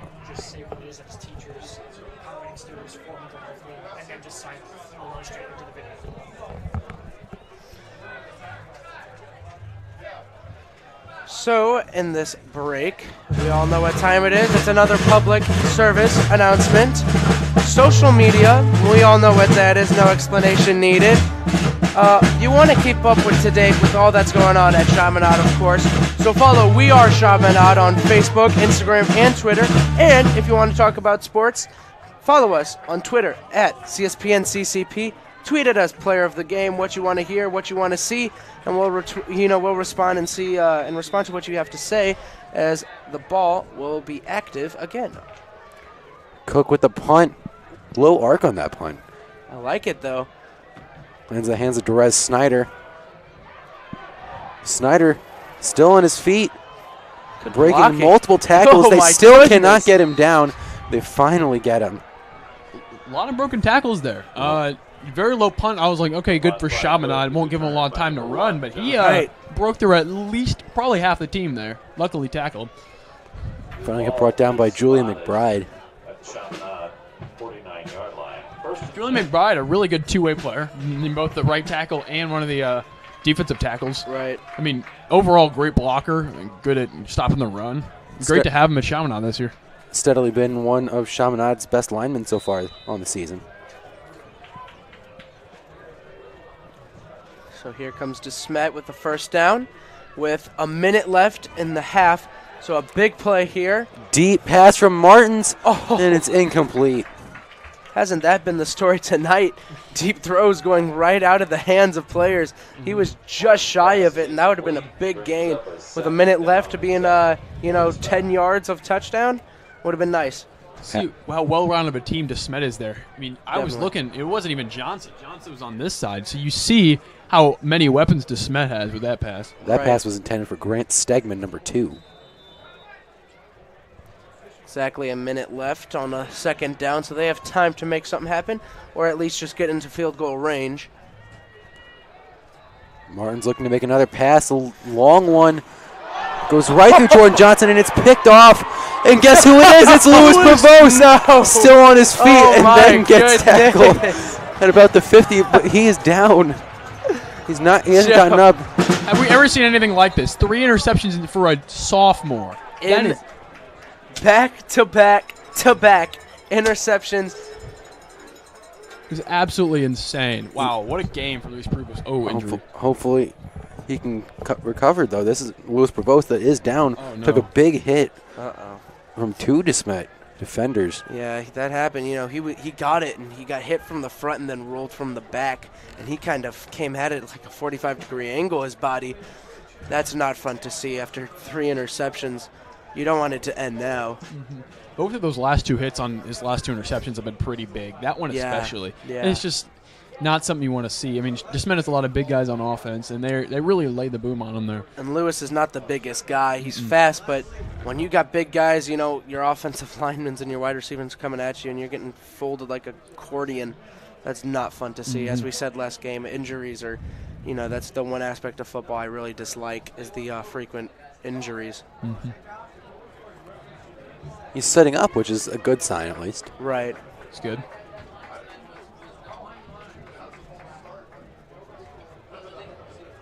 Hopefully it's nothing more than just got the wind knocked out of him and he'll be able to continue playing. He's able to walk. There we go. Good to see.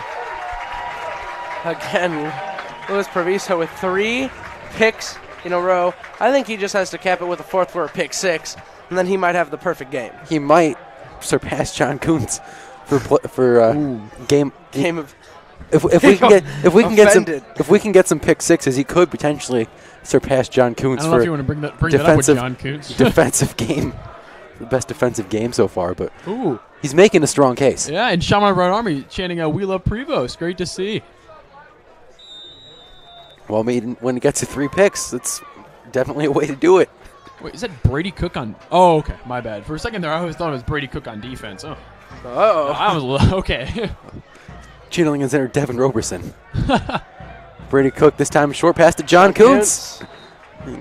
Doesn't gain much after the contact, but They are moving Chaminade the ball, offense 40 seconds. moving fast. They got 40 seconds. They want to at least get in field goal range, but of course we want to go for the touchdown. 35. Remember, we have still one more timeout. We're probably going to save that guy. Cook being chased.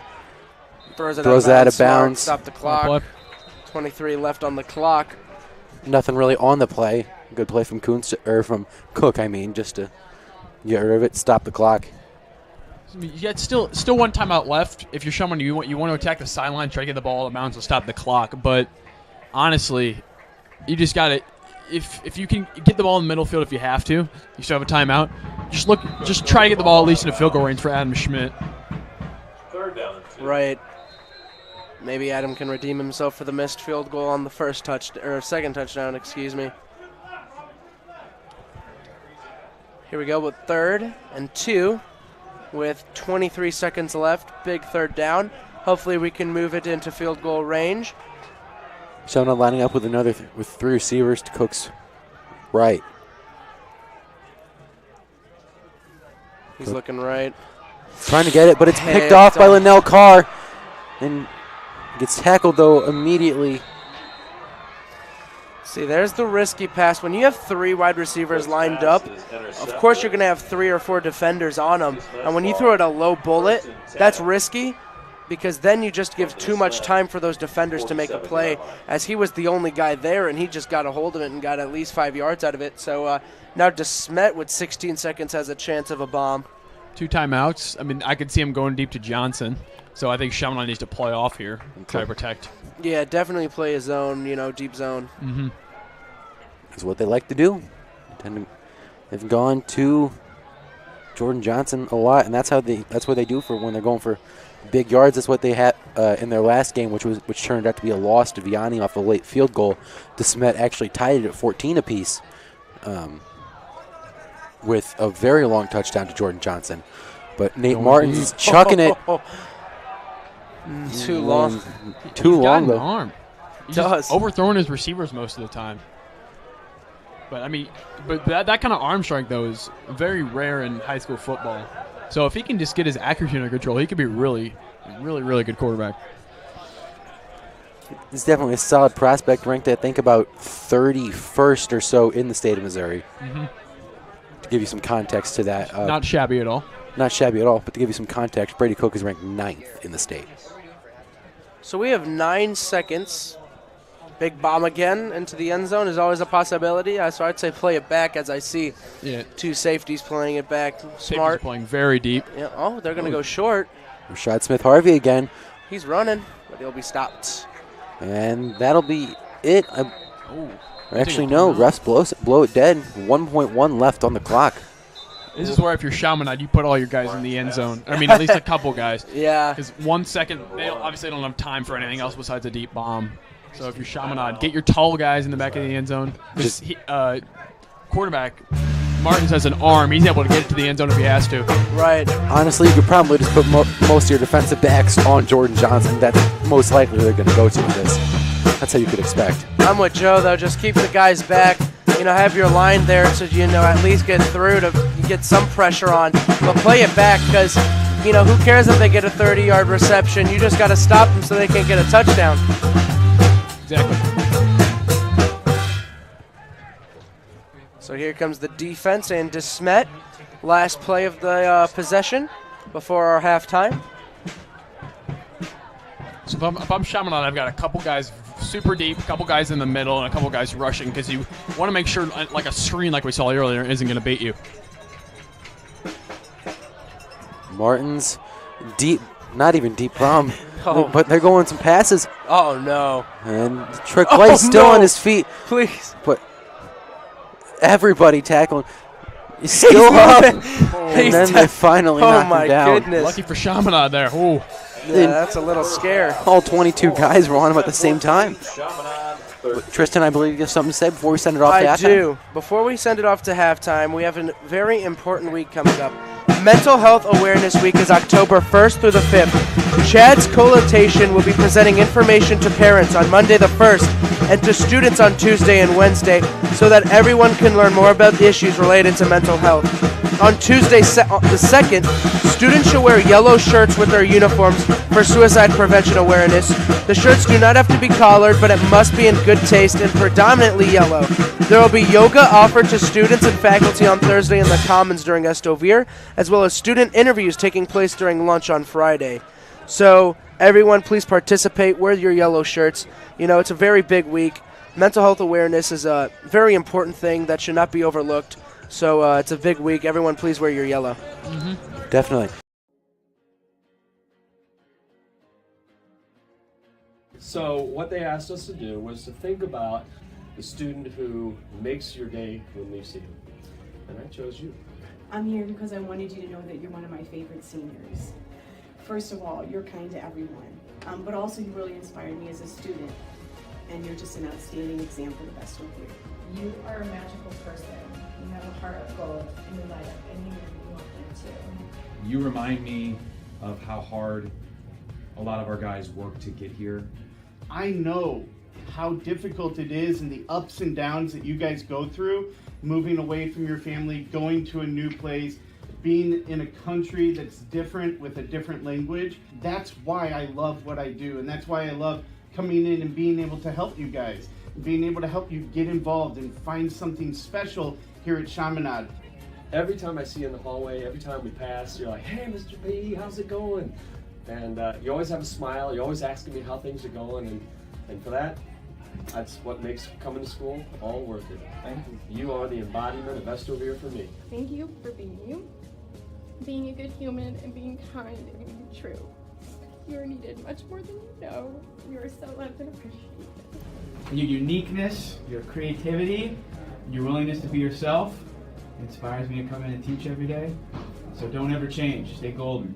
It's been awesome getting to know you since 8th grade, and the students like you that choose engineering in high school. I get to teach you 3 years in a row, and the 8th grade year, that inspire me to come to school every day and teach. I just wanted to convey how much I admire and respect you. You're a man of great integrity, a scholar, and a servant leader with a humble heart. And I hope that you know, because I know, that so many students, faculty, and staff appreciate your many contributions to Chaminade. You embody Estovere, Jesse, just by being the super guy that you are and that God has made you to be.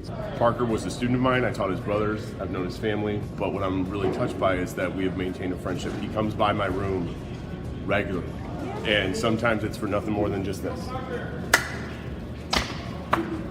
And he does that in front of my freshmen, in front of sophomores, in front of his peer group. And it really does make my day that a guy thinks to just come by and give me a hug. I'm amazed by how much progress you made and how well you're doing here and just like how cool you are. So I want to say thank you for inspiring me to come to work every day. You always put a smile on my face when you check in to say hi. You go out of your way to be kind and sincere. You value your relationships and you're true to your beliefs. You've made my job so easy, and you do make Chaminade feel like home to me. I just want you to know how much I appreciate you. And I thank you for always treating me respectfully with kindness. And Cole Bachman, you are Estovere all the way.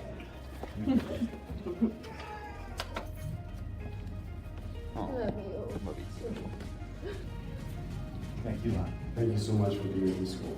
Thank you, Dr. Parker. Thanks, Jesse. Thank you. Thank you. Yeah. Ah, thank you, Joe. Thank you so much, Mrs. Ford.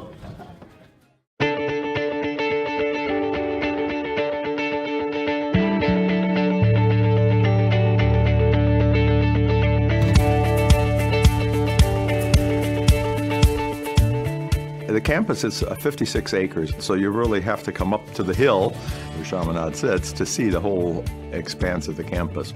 Chaminade is a Catholic and Marianist school for young men in grades 6 through 12. We operate in the Marianist and Catholic tradition, which encourages every young man who comes here to develop his gifts and talents to the fullest extent possible. If I didn't come here, I don't think I would be where I was, because I had so many people who pushed me to be the best man I could possibly be the best person, no matter what it was. What it was. In class, I was always trying to get the best grade. I was trying to be the best player. I was trying to be the best at everything I did. And I think this school does everything possible to get the best out of each and one of their students. Character development or the value training permeates everything that we do at Chaminade. Things that they're encouraged to value and do are all part of the Marianist tradition, and particularly of the Chaminade tradition of Estovere, be a man.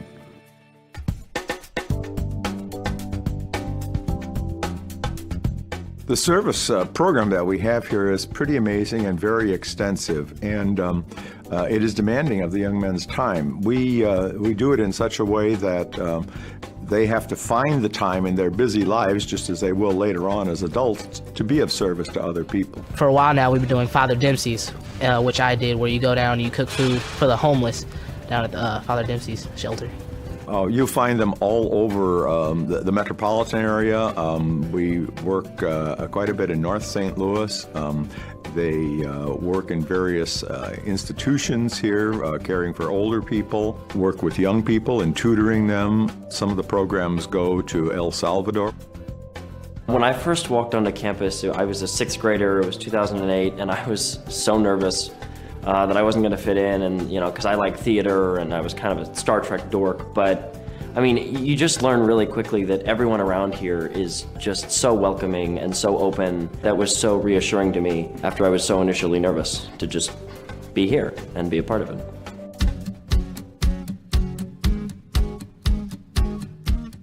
The house system is the way that we organize our student body in the non-instructional part of the school day. We organize the students in 5 houses. So every student identifies with one of those 5 houses, and within each house there are 8 mentor groups, which commonly are known as homeroom. We call them mentor groups. And then all the mentor groups have what we call senior leaders. So seniors take a leadership role in those mentor groups. The house system really helps foster a sort of camaraderie between classes that I don't think is really able to be seen anywhere else. I still remember my senior leaders from 6th grade and 7th grade. I'm friends with them on Facebook. We talk. We went on junior leadership training retreat, and I am deathly afraid of heights. But one of the activities was to go 40 feet up in the air and just hang around on these ropes. I was so scared of heights. But the whole house kind of got behind me and they said, if we all can do it, you can do it too. And I got up there and was able to do it.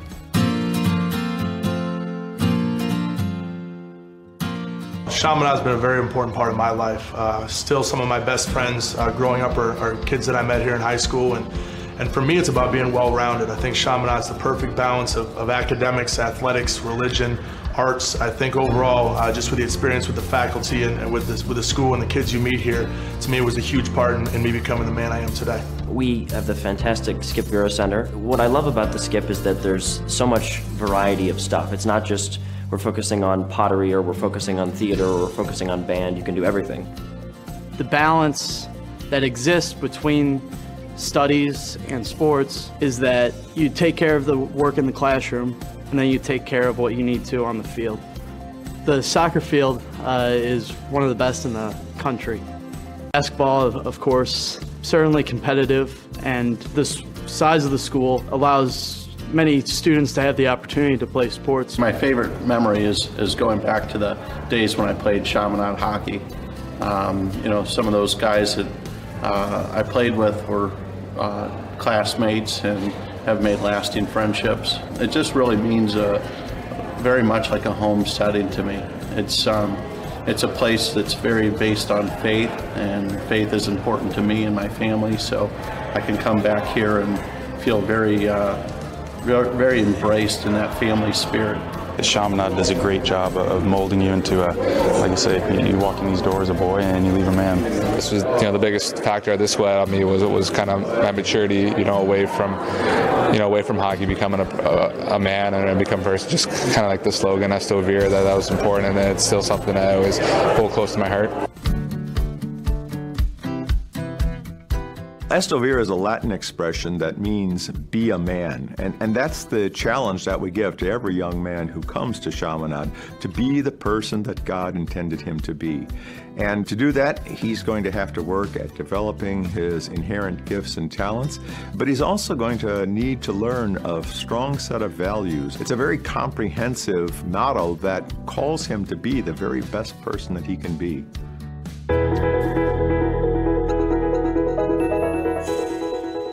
When people ask me why did I choose Chaminade, I always say academics first. I'm a good athlete. I play in the NBA, but academics has always been important to me. It's always been number one. Because if without that, I wouldn't be able to play basketball, clearly. But I think this school is just so terrific at pushing you to the ultimate level. They want what's best for you. They challenge you. They're hard on you. But life isn't easy. Chaminade is very much cutting edge in terms of keeping abreast of what's going on. I mean, between the global education, in terms of the resident program, the STEM program that stands for Science, Technology, Engineering, and Math. And it's one of the foundations here at Chaminade, keeping ahead of the curve, if you will. And it's a great place for our children to become men. Just before we came to St. Louis, we were in Sydney, Australia. So we needed a high school and a middle school for the 2 older boys. We had a lot of criteria that we were trying to meet. We knew that the school had an appreciation for a diversity of culture and learning styles and ways of thinking. And we felt that that might be an important fit. Global learning means opening your eyes to what is happening in the world at large, and also being able to find a place there.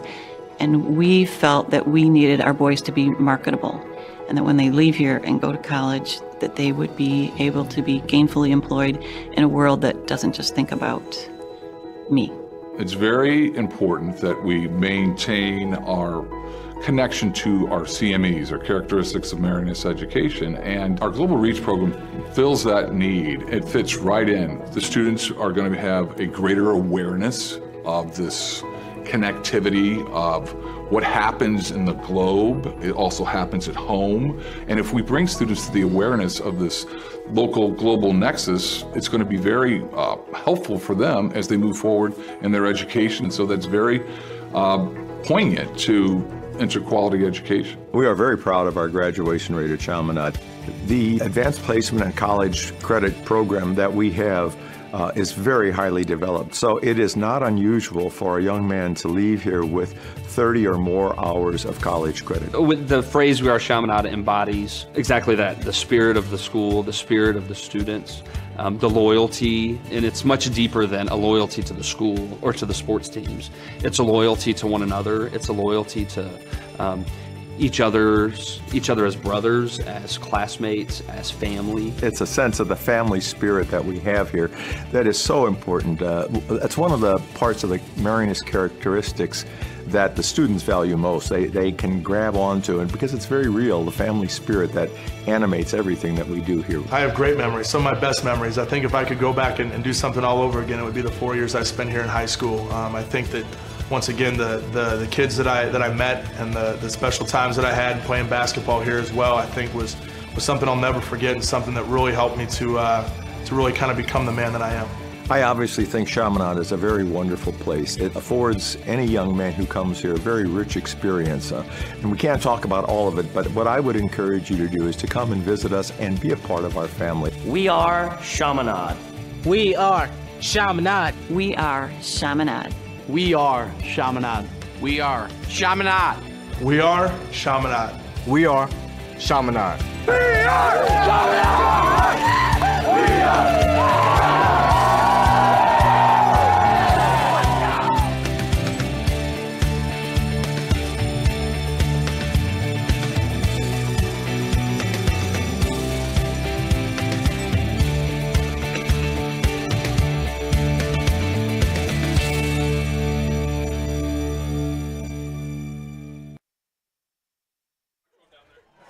Tristan Watma back here with the halftime report. I am joined with Prefect in the dorms, Richie James. Richie, nice to have you here. Hey guys, how's it going? So, Richie, what I've heard is you're a pretty funny guy. I try to be. Okay. I've heard you do a little comedy, stand-up? Yeah, I've been doing it for about 8 months now. Okay. So life is great. Tell me a little bit about it. Tell me why you got into it. What brought you here to Chaminade, and where do you go perform? So I got into it. Actually, my favorite comic, Dave Chappelle, inspired me to do it. Same. I like the way that he just talks about it. The way his premises are just so intelligent and so out of the box, and then he brings you back another way. It's just so crazy. So also, it's just my goofy lifestyle. I grew up being that class clown, and I thought I should put it to use. Got on stage, somebody gave me a mic, now we're just doing it. There you go. Say what school I go to? Yeah, what school did you go to? Did I go to? Okay, I went to Lutheran South. Okay. Home of the Lancers, black and gold, you know. But now you're over with the red and the white. Yeah, I know. I had to switch teams on them because they let me live here.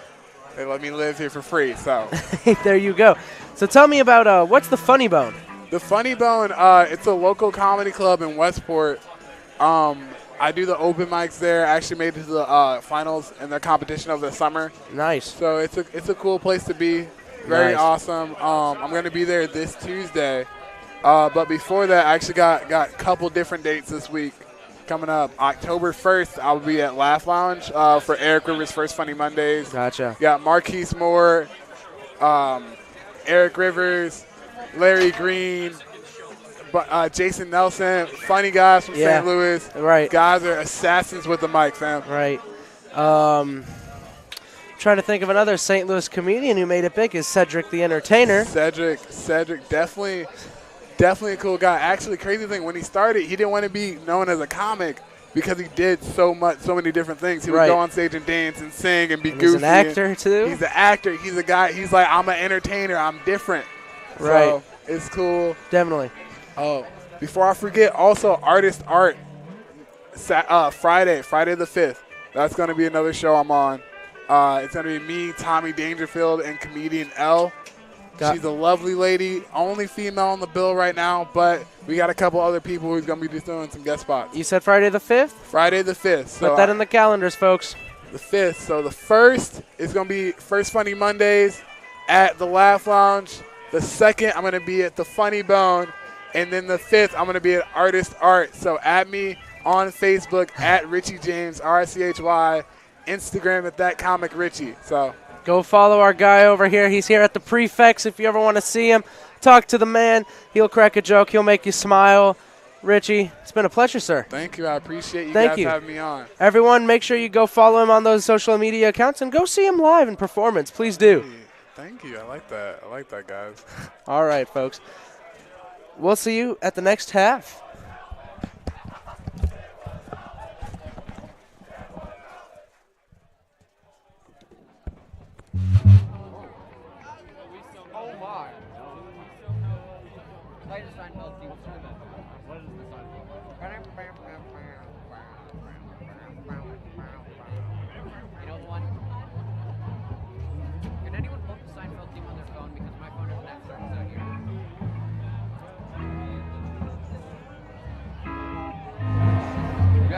All right, and we are back, everybody. Welcome back for the start of the second half.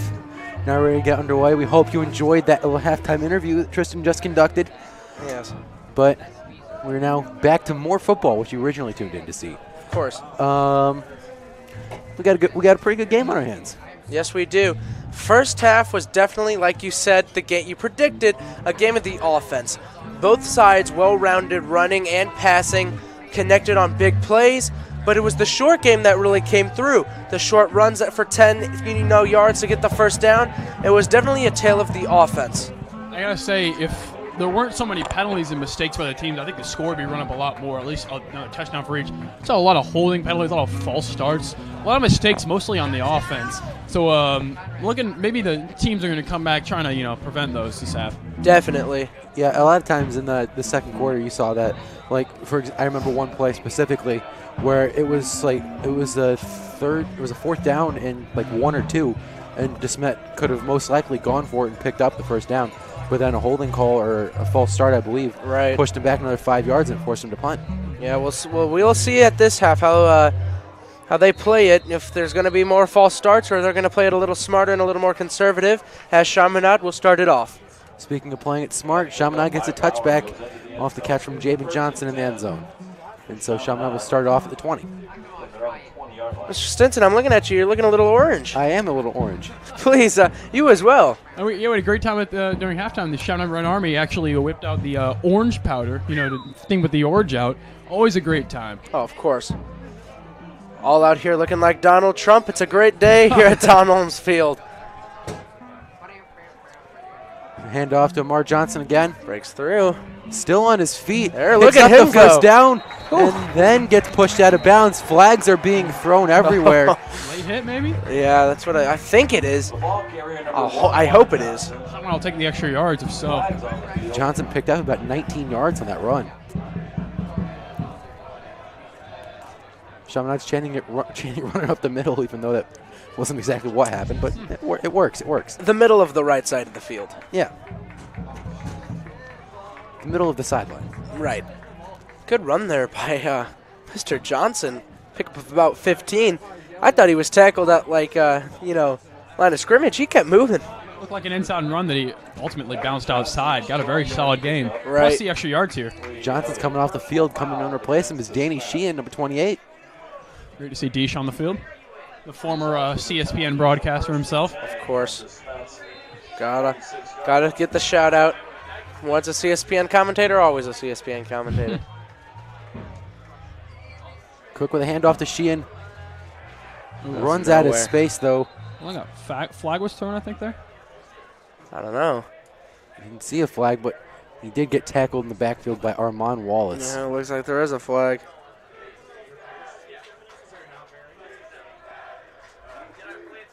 Oh, wow. Another holding call.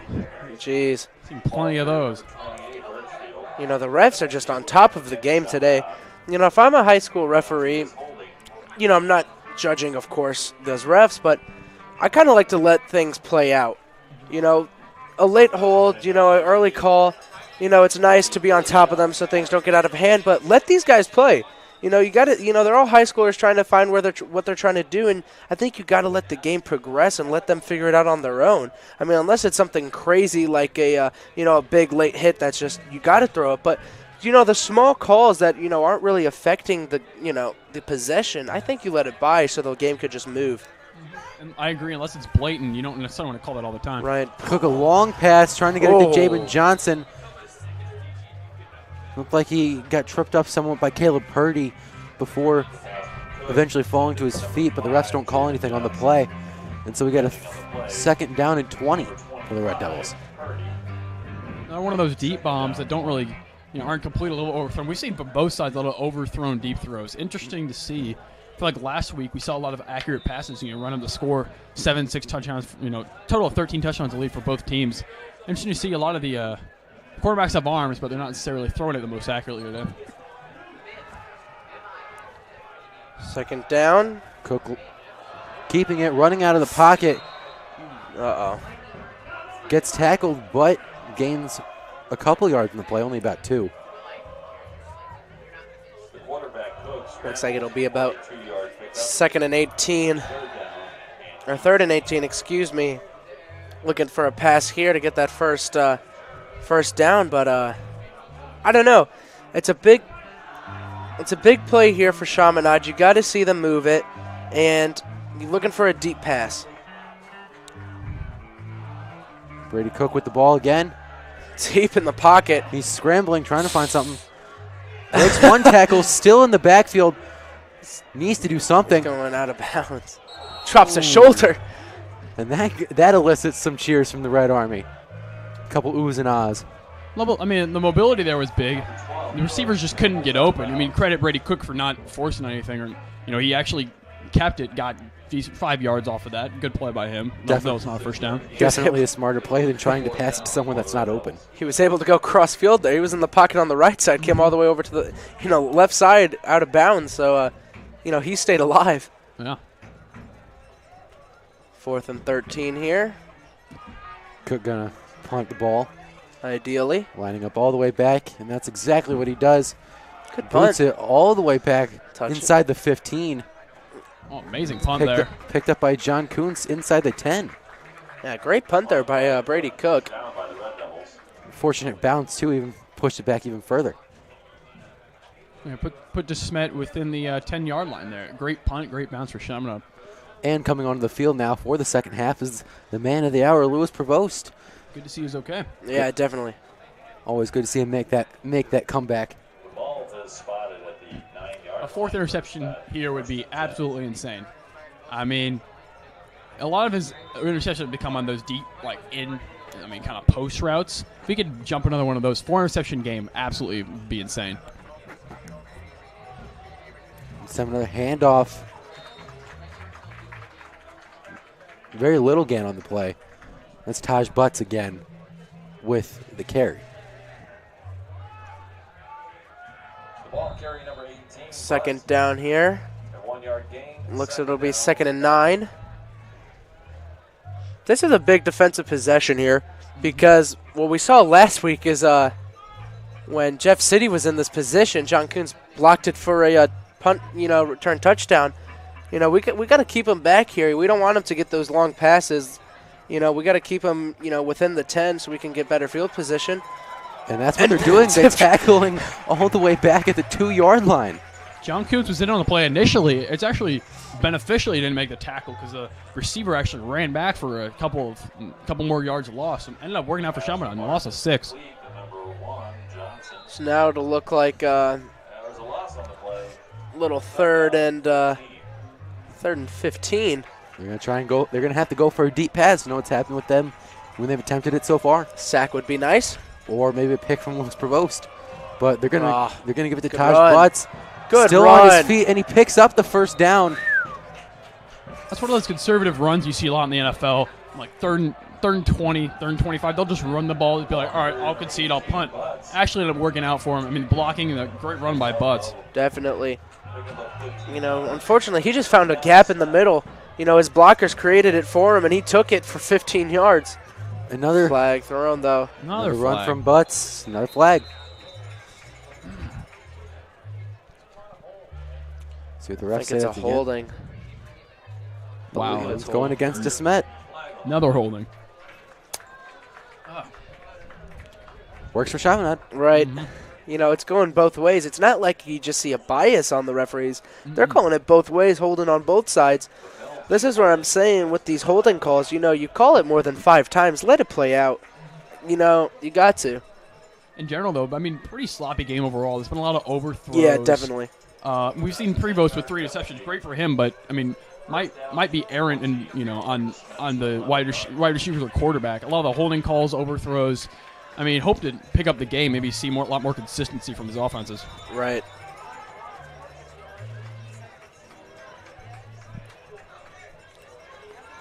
Martins keeps it again. He's running outside to the left along the sideline. It's a big hit right there. He runs out of bounds.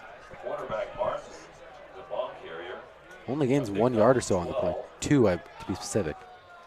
So it'll be 2nd and 8.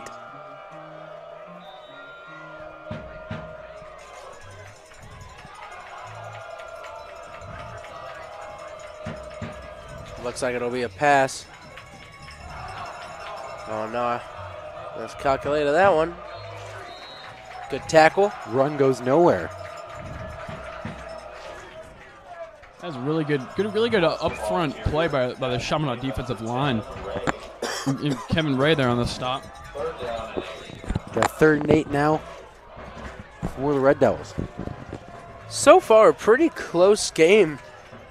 I think both teams have been playing very similar. Deep throws that haven't converted. Short running games that have gone for, drop pass there. But like short running games that have been going well for both and short passes that are going well. Like both teams are playing very similar, and that reflects the scoreboard, which is, should virtually be 14-14, but that missed field goal 14-13. Both teams are playing it very similar today. I agree. There's so many similar things. I mean, you've got deep passes, got a lot of overthrown deep passes, a lot of decent short passes, and good runs on both sides. I definitely agree with you. Very similar games. 4th down now for DeSmet. DeSmet going to punt it right here. Only 1 receiver all the way back. I believe that's Prevost. John Kuntz breaks through. It's a very high arcing punt. Might have gotten a piece of that. Kuntz might have. Very well could have.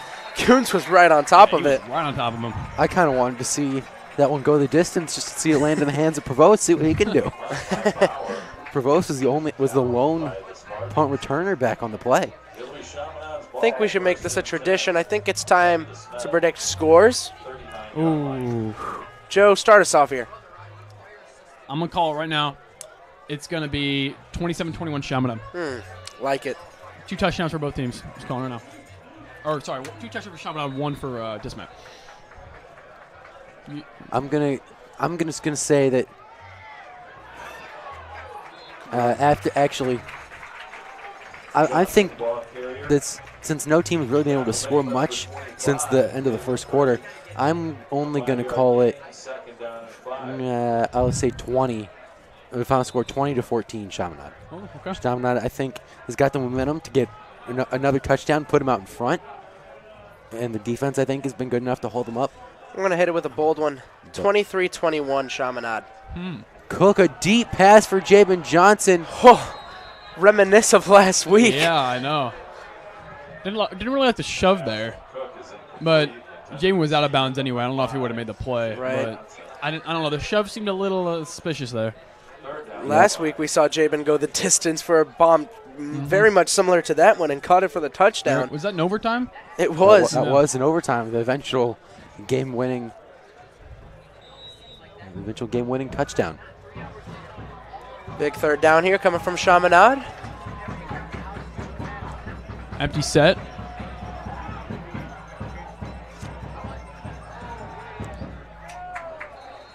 And good catch there. Another short pass to Jabin Johnson. Gets the first down. Cook complete to number 5, Johnson. First down, Chaminade. Great first down there. Good short pass. Big first down. Kevin Ray will come back in for Amar Johnson. Pretty close to field goal range now. Adam Schmidt's got a decent leg at the 25, so that's roughly 42-yard field goal. But if you get 10 more yards, it makes it manageable. Right.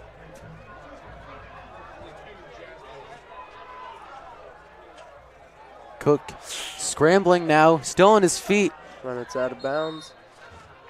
Runs it out of bounds, but I don't think he gained anything on that play. It might have gotten to the line of scrimmage.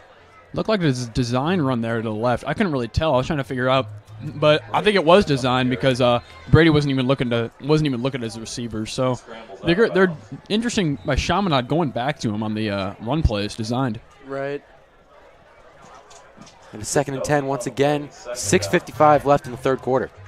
They're really giving Brady Cook the freedom to run the ball today. For a quarterback, you got to gain that, I guess privilege to run the ball as much as he done, but he's done pretty well with it, and it looks like timeout will be called by Chaminade. But to go off that point, Brady's been I see it in the past 2 games especially, running the ball quite frequently. Mm-hmm. And, sometimes it goes, but sometimes it goes nowhere. But it's great to experiment, just to see what he can do with the running game. Mm-hmm. Dual threat quarterbacks are always, great to see in any offense. They're really good for the offensive play caller. Really have multiple options to play with. You can run with them, you can pass with them.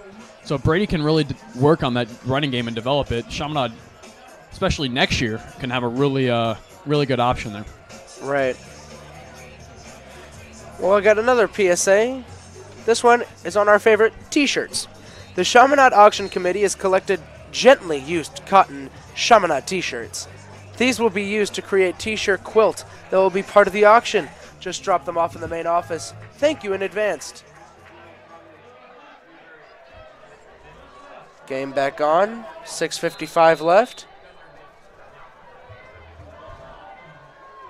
Brady Cook, another deep pass trying to get to John Kuntz. Kuntz gets hit on the side right when he was about to make the play. Good defense there, though. The refs don't call anything on the play. I like the good throw there. It might have been slightly behind him, but overall very good and even better play by the safety.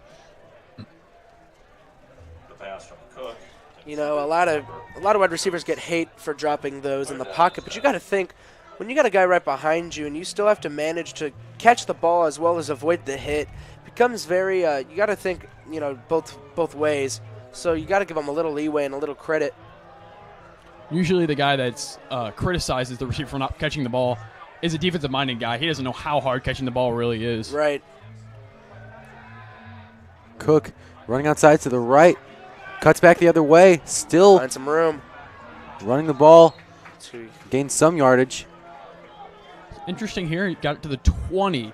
So it'll make it about a 37-yard field goal. Looks like Adam Schmidt's out there. He is out there. They're going to go for it. Come on. Is he going to miss this one after missing one today? No way. I don't know. I got my faith in my boy Schmidt, but we'll see. Schmidt still looking for his first regular field goal completion of the season. He's 0 for 2 as it stands. Missed one against, I believe, Phillips, and then the other against Vianney, if I'm correct. Form looks quite exquisite. Attempting the field goal, low arcing. Looks good. And it's good. And a baby. Adam Schmidt with his first field goal completion of the season. He is hyped. Gotta love it. And that gives Chaminade the lead, 16-14. Guys getting hyped up.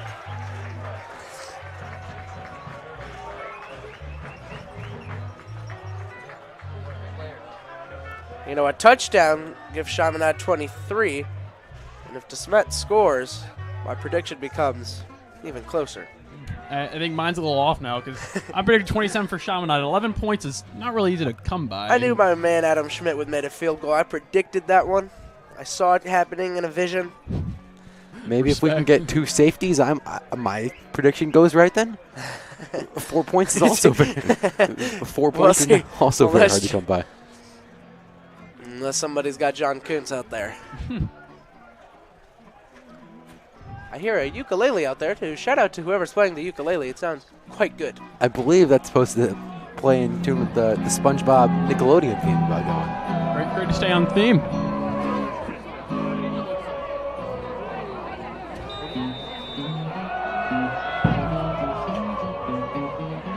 Here comes the kick after the made field goal by Adam Schmidt, number 88. Boot from Hannon. He's got room to run. First kickoff return of the game here. Right, I love to see that. It's Jerez Snyder. He's moving big time. And then gets tackled by wrapped up and thrown right to the ground. Tackled by a combination, I believe, both Sheehan and Epps. Good run there of about 35. You know, he found a little pocket to run, and he got it. And then, of course, good blocking. That's what it's all about on the receiving end. It's you know, if you got blockers, you just got to find the pocket and get open.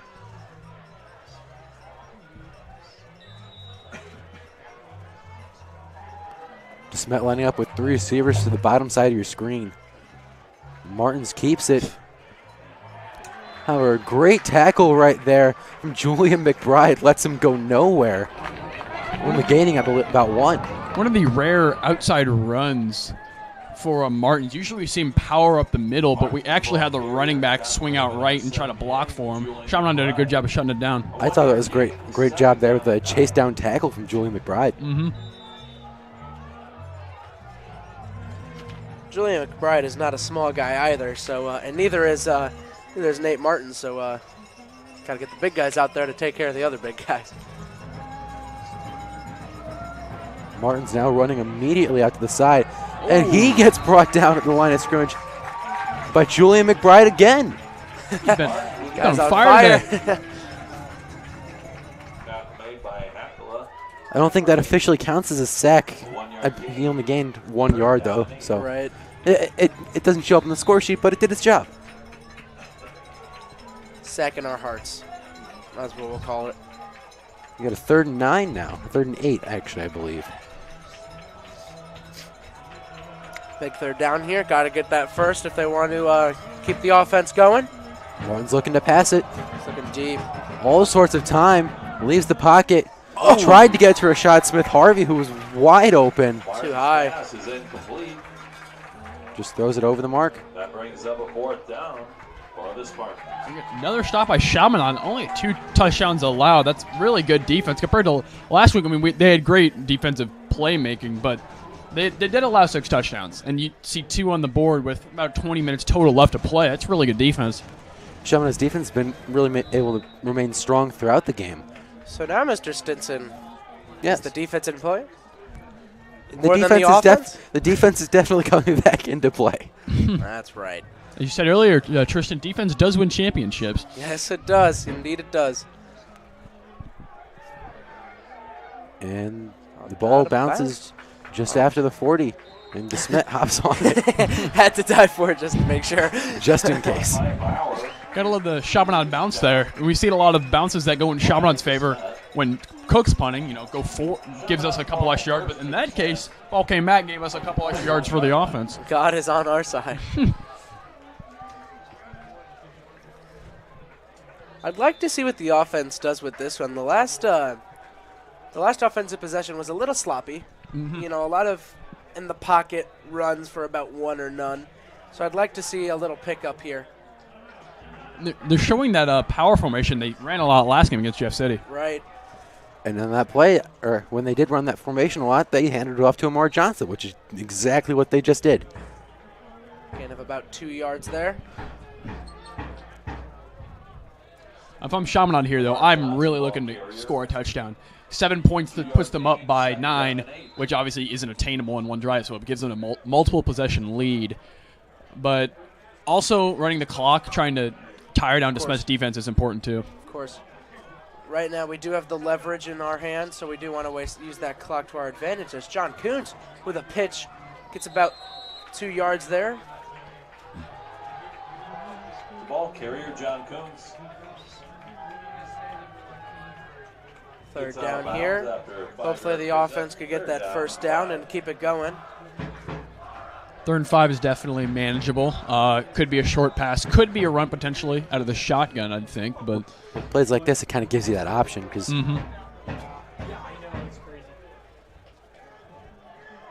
I wouldn't be surprised to see him give it to Amar Johnson, just like a short outside run. And they're in the power set again. So that's, I think, what they're going to go for.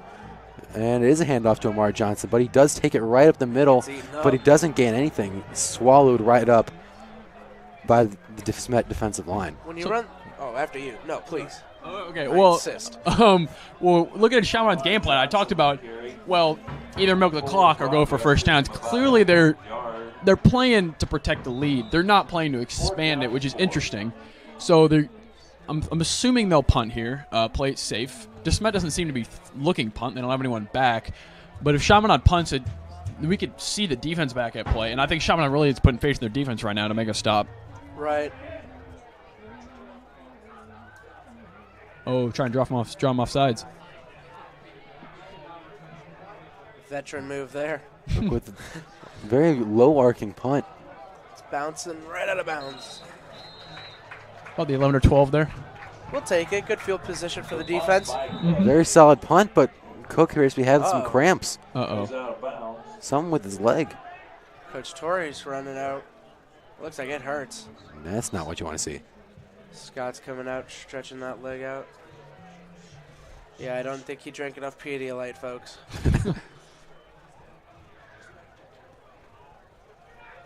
Hopefully it's just, hopefully it's just cramps and nothing too major, especially from the quarterback. The last thing you want to see is sometimes these punters experience something called hyperextension. Mm-hmm. That's not what you want to see. And then especially just, I think, with the role that Brady does play on the team being the starting quarterback, but especially how he's really come into his own these last few games. Definitely. And all the improvement that he's shown since weeks 1 and 2 into last week's game and now really this week's, just the overall efficiency and increased confidence. He seems to be able to be doing fine. Just seems to be some cramps we got going. Good. Yeah. But the starting quarterback always in every sport really very crucial role. But yeah, he's all right. Just a couple cramps.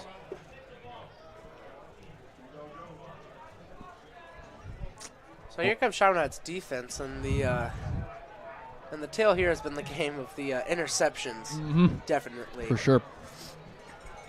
So a nice stop here will be, I think, 4 consecutive stops by the Chaminade defense, which would be a huge confidence booster for both the offense and the defense alike. Mm-hmm. The offense is but the defensive plays make the offense excited. Exactly. For sure. Snyder breaks through a couple tackles, but then gets chased down. I believe that's John Kuntz on the tackle. I don't know. DeSmet might be a little afraid to throw it now with Prevost still lurking in the back of the secondary. Running might be the move for them. And that's what they're going with right here. Flag. The handoff, that's to Taj Butts. Or actually, no, that's my bad. That is Derez Snyder that was running the ball right there. I think a flag's down. What I saw was Chaminade was trying to make a sub mid on our side. I was paying attention. They're trying to make a sub mid-play, and as he's running it, we have a player I didn't quite catch. I think it was Julian McBride who tried to check in, except as he's coming in, he realizes that there's too many people on the field, and he had to run back out. Yeah, that's what they're calling. Yeah. Penalties are calling, though. penalty, illegal participation against Chaminade. Illegal participation. It's not a penalty you hear very often. No, not at all. That would look good.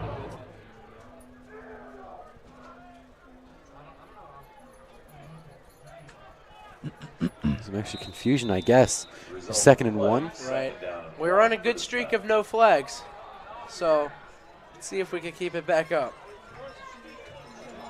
3 minutes exactly now to go in the 3rd quarter.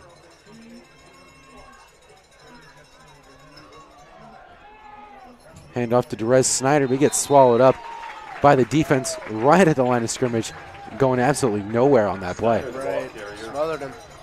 They say he gets a yard, though, so that's that first down. I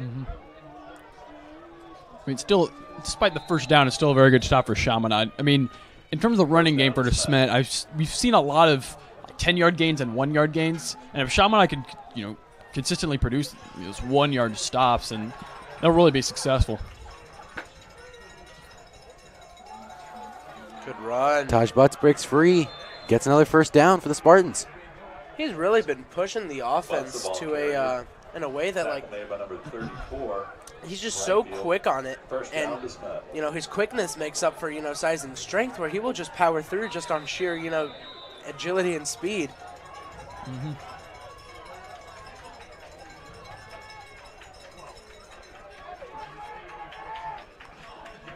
DeSmet lining up with 2 receivers on the short side.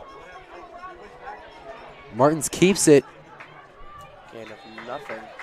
Gain of, I think, 1 total. Martin's the ball carrier.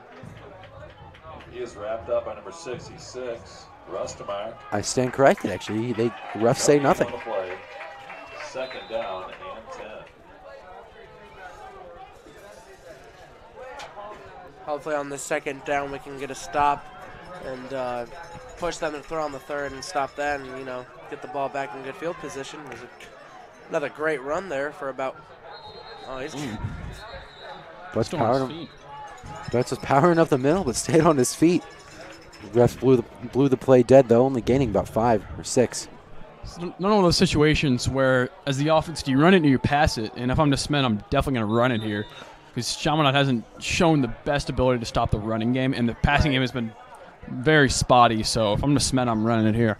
Definitely, Taj Butts has been very good so far, especially on this last drive here. Oh, but pass. they're actually going to go with the pass here. Short pass, almost picked off by John Kuntz. Not quite, though. It's like I said there. I mean, I don't know. The short passes, all the passes have been really off. So if I was DeSmet, I would have run it there and paying for it. You see Luke Nichols trying to calm it down. Rustemeyer, who's heated after a tackle, he gets blocked hard, and you see Luke Nichols, the junior, try to calm him down, telling him what's important.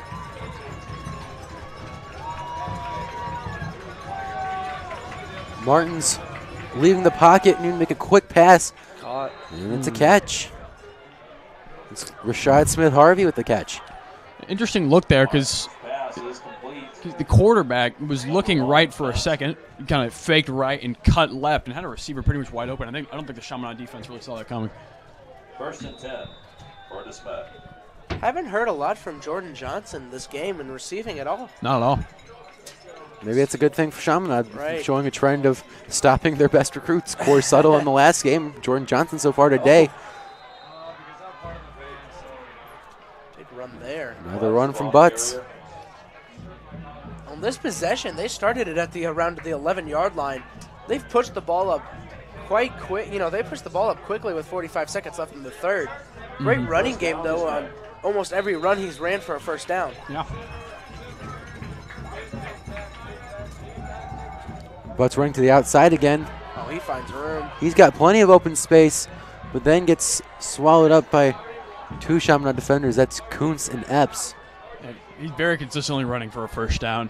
Right. If you're Chaminade, you've got it. Like we in the very first possession of the game, we were talking about how Chaminade was going to come down and play the run, which would open up the pass game for DeSmet. But if you're Chaminade right now, you need to commit to the run, because they're running it all over your defense. Yeah, they've run it, I think, in this possession at least 80% of their yard coverage.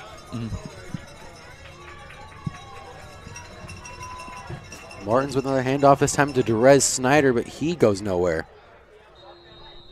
Gain of about maybe 1. If that. And that's kind of a surprising move. I wouldn't expect DeSmet to switch up the running back on that play. I would have kept going with Taj Butts. I'm not quite sure why they chose to go with Derez Snyder for that. But that concludes the third quarter. It's time for the fourth quarter, folks. Chaminade bench putting up those 4s. We've got the final quarter of action coming right up here on CSPN. Coming right down to the wire. We got some very good game on our hands here. Right. I got one question. So they're within 9 yards. Let's say the defense stops them and they have a 4th and goal. If you are DeSmet, do you go for it? I'm definitely taking the field goal. I mean, you saw what Adam Schmidt kicked, a very nice field goal, and I'm sure DeSmet's kicker will be able to hit a chip shot, take the lead for him. So if I'm DeSmet, I definitely take the field goal on 4th and goal. The key with that is definitely just securing the lead first and foremost. That is how you win football games, after all, is by having the lead. Right. But still, yeah, it's all about those points, and as long as you can just get that 1 point lead in the lead, it could come down as being the eventual point that wins the game if nothing else were to happen after. Right. So a big second down here. Hopefully we could get a stop. Ideally on a second you're going for the run with the progress they've made with it. So let's hope we could just stop it.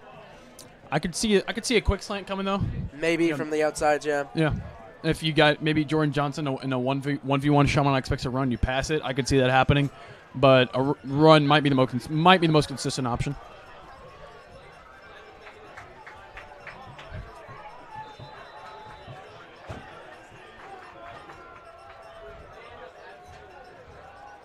Here comes the second down. Snap. Another run from Butts.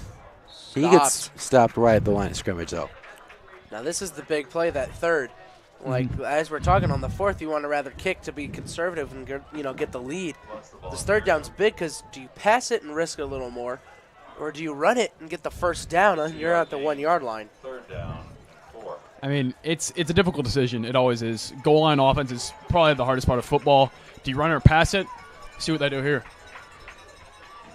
They're gonna fake the run. QB sneak. Let's stop before he can get the touchdown. And here's what you just talked about, Tristan. 4th and goal, what do they do? I mean, I could see either way, but at this close, they may go for it. That's what I'm thinking. I don't see a kicker coming out. Oh, maybe just a sub. No, I don't think that's a kicker. I don't think that's a kicker. That is... 4th down and 1. Trying to see the number, but I can't because he's facing the bench. Yep, going for it. Yeah, Yep. Very risky move here. Critical play right now for Chaminade. The stop. Biggest play of the game so far. It's going to be a handoff to Taj Butts, and he walks into the end zone.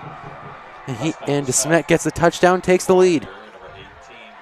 Yeah, as we were talking earlier, speak of the devil, we bring up that short yard, do you go for it or punt it? If you've been so consistent with the running game, if it ain't broke, don't fix it. Yeah, nice job. So if they make the field goal, they're going for the 2 point conversion. Interesting. Well, I mean, down 4, you're trying to go up 6. That makes sense. Yeah. Definitely expecting a run here from Chaminade. And that's probably what they're going to do again, because I'm pretty sure they just brought out. Actually, no, they did not. Yeah, they're going. They got Derez Snyder lined up now to Martin's. Has to be a run. Direct left. The tackle motion left. No, Martin's looking to pass it. Pressured, trying to get it. Good stop. I think that was That's Epps. Cam Epps. Yeah. Great stop, preventing the 2 point conversion to Jordan Johnson. Right. And with DeSmet now taking the lead up by 4, the only option that eliminates for the Red Devils to try and take the lead is the field goal. So now they have to get the touchdown, at least, to put themselves back in front. Or what happens next time is on this drive, I think we had a really bad defensive possession of covering. We stopped the passing game, but the running game, they just ate us on the running game. They had way too many yards on that. So if we can get a field goal and a stop, that would be crucial so that next possession we can have a little more leeway. But it's just stopping the run game. With the running game, I'm honestly surprised DeSmet doesn't run it there. That was a risky pass because because Martins was on the left side of the field, give or take a couple yards, and he threw it to the opposite side, opposite back end zone. Interesting play call there. Ended up not working out for him. So see if Chaminade's offense can make a play here. It's off. It's been off the whole game.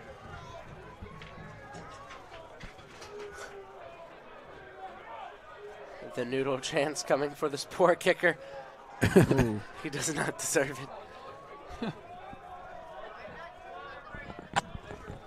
Deep kick right there.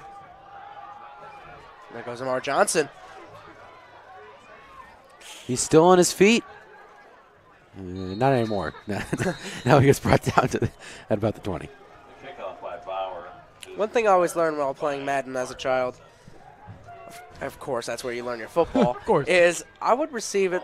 I always like to receive it and put my blockers on like a left or right side so that you can use that sideline to your advantage. That's exactly how I've always done it. In the old Maddens, about Madden 25, Madden 15, there was this, you take one of your blockers and you kind of move them to one side. Yes, sir. It works a lot of the time. Honestly, in terms of kickoff return, sidelines are honestly the way to go. I'd agree. A short pass to Agnew. Stays on his feet after the initial catch. Russ low dead before he actually gets tackled. That's a first down. Number 20, Agnew. He is pushed out of bounds, but not after. So if we score a touchdown here, DeSmet gets a field goal, we have a tie game. Potentially we could see another overtime game. Potentially. Could be interesting. 2 overtime games in a row. I mean, that's pretty rare. I mean, free football, we'll take it. Cook with a handoff to Johnson. It's dropped. Dropped. Oh, no. Who gets it? Oh, no. I believe that is DeSmet. Yes, it is. It's recovered by the Spartans. Fumble on the play. Recovered by It looked like it was a handoff to John Kuntz. They were trying to bring him up the middle, but he drops it off the handoff. And the defense takes advantage of it. Great defensive possession there. I'm not sure where the fumble was. I don't know if it was on the handoff or if he took it and started running with it. I'm pretty sure it was on the handoff, but yeah, that's just a costly possession because that was a non-contact fumble. Especially at such a critical juncture in this game. Exactly. Luckily, you'd rather have it at the beginning of the fourth than the latter of the fourth. Good point. True. Plenty of time still left for Chaminade to score.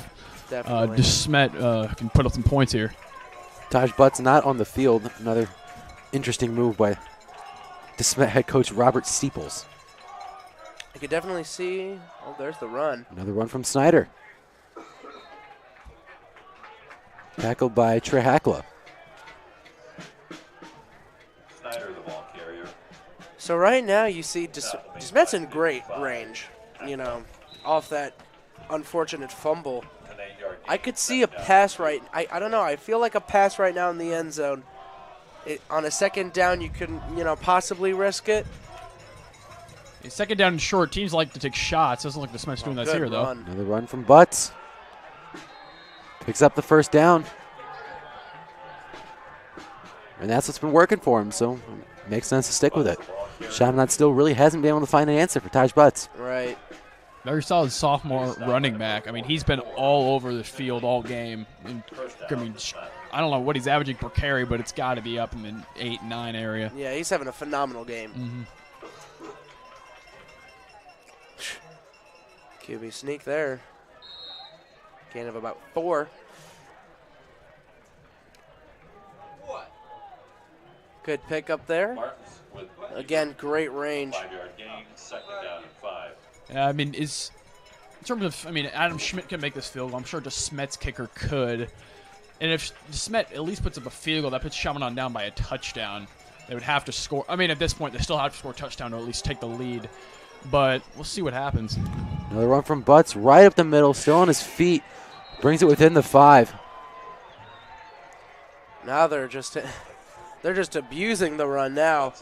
Like, we have not found an answer for that run game since the start of this game. And that's one thing we got to fix with 9 left in the fourth. We cannot let them take advantage of that later on. It seems like Chaminade's D-line is just getting tired out there. They're getting bullied. I mean, they're just running the ball right down their throats the entire time. Good tackle at about the 1-yard line.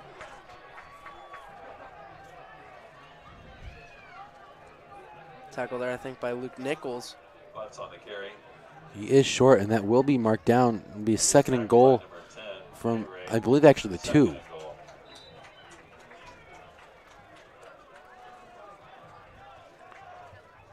Taj Butts is out there, so you can presume that he's probably Yeah. going to get the ball.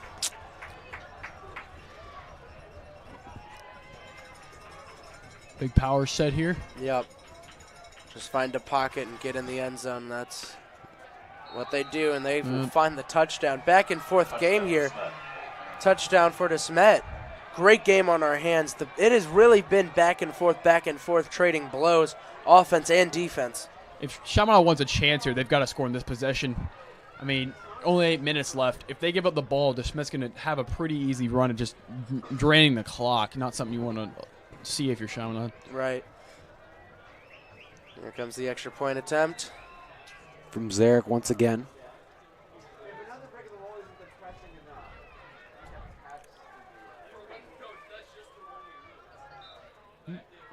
Ooh. And the PAT is good. And the point after kick is good. DeSmet leads by 11 points now. It's not too late, though. 8:16 left in the fourth. Anybody's game. Well, I got a little PSA right now. Corporate champions. Thank you to our amazing Chaminade corporate champion sponsors, McBride Homes, Premium, the international companies, Craftsman, Crown Packages, Car Textiles, Murphy Company, Environmental Operations, Mattingly Lumber, Walto, Gunther Salt and Hastings, and Chevetta. It is not too late to be a part of this marketing opportunity. Contact the Advancement Offense for more information. A lot of names there, corporate names, so thank you again for our sponsors. Now this is a huge offensive possession for Chaminade. This is make or break time where you have to get a score for that confidence booster.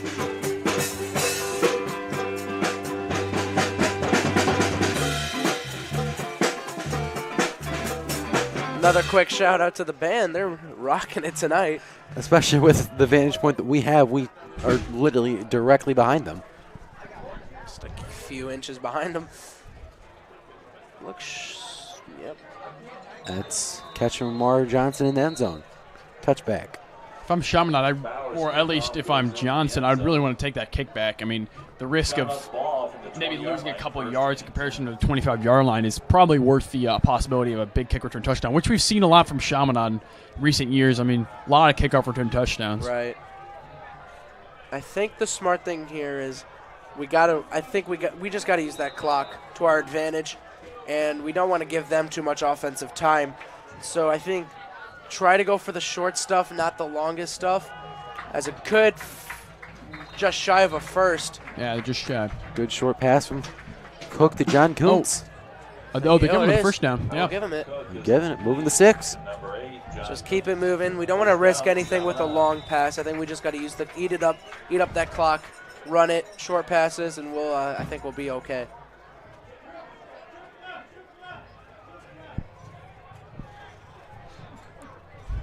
Chaminade with 3 receivers to Cook's right.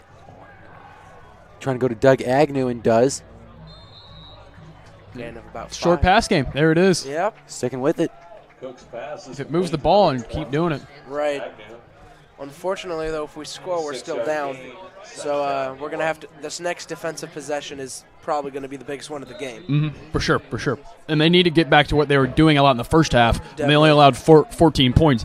They at least had some decent plays on the run game. They have to get that going.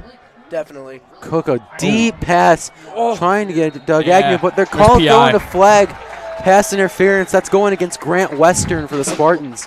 Number 17. Looked like there was a hole in the right arm for sure, and the referee saw exactly that. That's what I could see that up from here. Thank God we get the PI, but risky pass there. You know, we're second and you're second and 4. You know, you want to run it for the first, but they go for a deep pass there. That's very risky. Ends up working out. You're right. But by penalty that's not. I'm not really surprised. We've seen that a lot this game. Right. Oh, are they? I think they're calling holding rather than pass interference. Oh. Placed on. Oh, what's going on here? Oh, okay. I think they might just be measuring. Okay, yeah. That makes sense now. I'm like, what are you doing with the ball back there?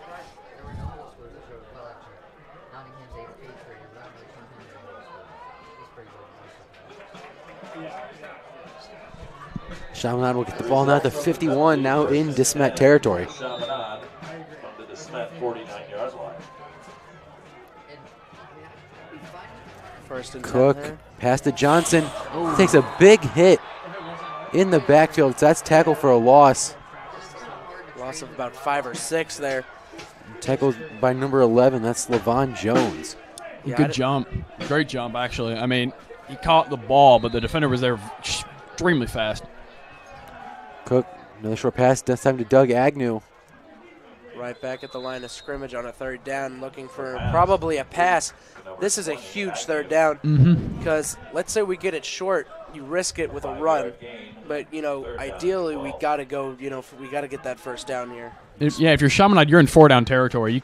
You're not going to fail on 3rd down and punt it.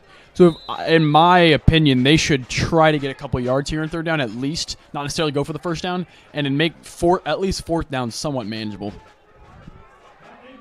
An empty set. Big 3rd down here for Chaminade. Got to convert. Cook being pressured. Breaks through 2 tackles and gets pushed out of bounds, but then they're throwing a flag on the play. Got to keep your composure. You know, we're in at least, 2 yards? Flag's thrown. Holding on defense very nice. I believe that penalty is going against DeSmet. Great run there by Cook before. I mean, I thought he was going to get tackled there at the line of scrimmage, but he weaved through those defenders and actually got a decent gain out of it. I'm very impressed with how he's composed himself in the pocket. You know, when you have 5 guys coming at you, it's not very easy, but he's done very well in getting yards and pressure. Cook shown plenty of great decision making, and that moves the ball big time for the Red Devils. Much needed 1st down. The refs give us a break. This is a big possession. Need that touchdown with 6:50 left. Moving the ball all the way to the 25-yard line with the 1st down, so that gives Chaminade plenty of time and space to make something happen. And the refs blowing the play dead. False start is a call. Another penalty. What do you know? Look at that. It's this late in the game.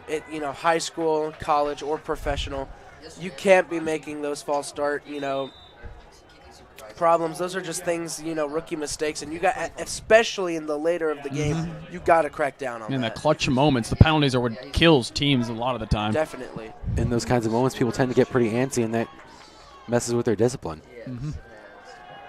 Cook trying to get it to Keyshawn Campbell, but pass too long. Cook's pass is incomplete. Got a 2nd and 15 now for Chaminade. Back on the 30. 2nd down, 15. I think we go with a short pass, get back at least within 10, and then from there, we can either, decide if we're going to run it or pass it. And keep in mind also, a potential another option would be to get at least they're somewhat close with being within that range of being of trying to get the field goal, but reception by Danny Sheehan right there. Great catch. So Chaminade gained about 6. It's the 1st down. Sadly, no. Oh wait. I thought that was a 1st down marker. My bad. Wrong marker. 3rd and 8. The pass. Caught. Incomplete. What's trying to say? Is it incomplete? No, it's Kuntz there. John Kuntz says he caught it. He doesn't like the call. I thought he caught it. I thought he did too. It might have hit the ground though. And they're bringing out Adam Schmidt for the kick. Trying to get the field goal. As I was saying, in order for Chaminade to take the lead in this game, they'd have to make this field goal right here and then get a touchdown with the 2-point conversion. And this is a 40-yarder here. This is going to be Schmidt. I mean, easily Schmidt's career long if you can make this one. There are NFL guys who still miss these guys. That's true. That's quite off the mark. Might have gotten tipped. Field goal attempt is no good. One thing I mentioned earlier was, those extra point attempts where guys missing, it's make or break. If we, hit that, that 1 point is just, the differentiation between winning and losing. And 1 point can, prevent sending the game to overtime, and where any team can win. Right. If you tied 27-27, we should have the extra point. You could have won the game, and you end up going to overtime. you waste a lot of energy in your guys. Even if you win the game, it's ultimately, a lot more strain. Right. This is probably going to be the biggest defensive possession for our Chaminade defense because, excuse me, if DeSmet scores here, it's sad to say, but I think that may be the fork or the knife in the there's a... Oh, not another penalty. Maybe if my powers of speaking it into existence are any indication, maybe we can get a pick from Louis Provost. Maybe we can get a third one. Or fourth. Be picture perfect. If I can speak it into existence, then I will. We'll see how that goes. But, I mean, obviously an interception would be huge, and it might be, honestly, Chaminade's only hope, really, at this point. After that last offensive drive came up dead. It's a handoff to Taj Butts, but he gets tackled in the backfield by Michael Brightfield. Good tackle. Butts, the ball carrier. He is stopped by number 30. Stops here is so clutch right now. Especially in the run game, of all places, where DeSmet's been dominating in this quarter. A stop like that is, really just shows that Chaminade's able to shut it down, send a message of some sort. Maybe that can force him into some long passes. Maybe then an interception by Louis Provost. DeSmet doesn't mind draining the clock right now. They're probably going to wait a little while before snapping the ball. Yeah, I wouldn't be surprised, yeah. Yeah, there's no rush. And it's another handoff to Taj Butts, who takes it up the middle. John Coons on the tackle. Takes it right back to where they started. And so now we got a 3rd and 10 for the Spartans. Stop made by number 8, John Coons. Third down and 10. All right, so 3rd down and 10 here. DeSmet, I would personally, if I was DeSmet, run the ball here. Yeah. You've got multiple possession lead, run the ball, just drain more clock. They pass it. I'm very interesting play call if they decide to.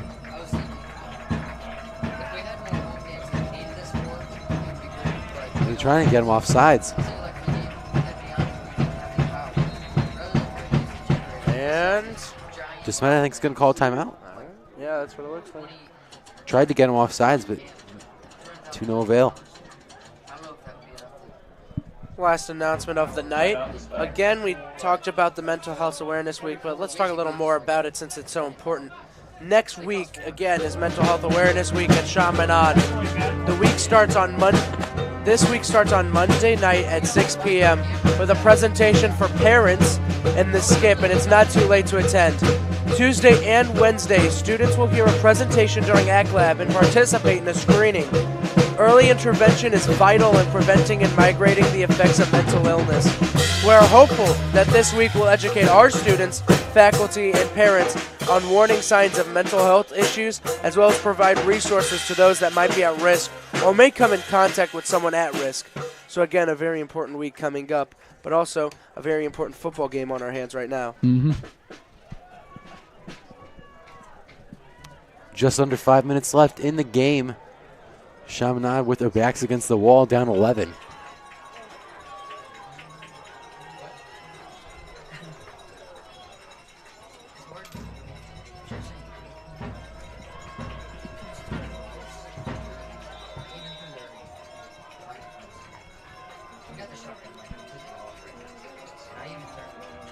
Handoff to Taj Butts. Get him. Gains the first down. Oh. Hate to see that. Yeah. The defenses have just had no response to him. I just think they're tired. Honestly, the D-line has been worked all night. Yeah. DeSmet's been primarily running in the second half. And at this point, Chaminade defensive line is probably extremely tired. And they've got some big guys on the DeSmet offensive line. It makes plenty of sense why they would be. Yeah, it doesn't make it easy for the Chaminade defenders to get through. But big credibility to those offensive linemen. Doing a hell of a job tonight. And Taj Butts still on his feet. And they finally bring him down. Butts, the ball carrier. Another first down for the Spartans. First down, DeSmet. Chaminade, that's just absolutely killer. Just two very fast first down runs. You've got to at least stop them and give get to the later downs. Right.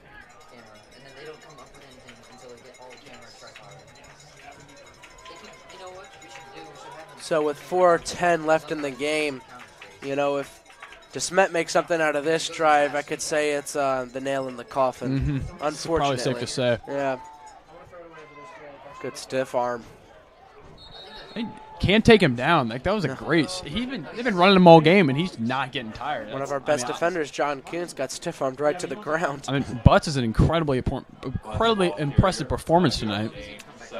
And the thing is, he's only a sophomore? Yeah, That he is. The future's bright for the DeSmet rushing game. Yes, he is. And yes, it is. The interesting thing is, out of DeSmet's 3 running backs that they use, Derez Snyder, Taj Butts, and then Rico Barfield, who hasn't even seen the field tonight.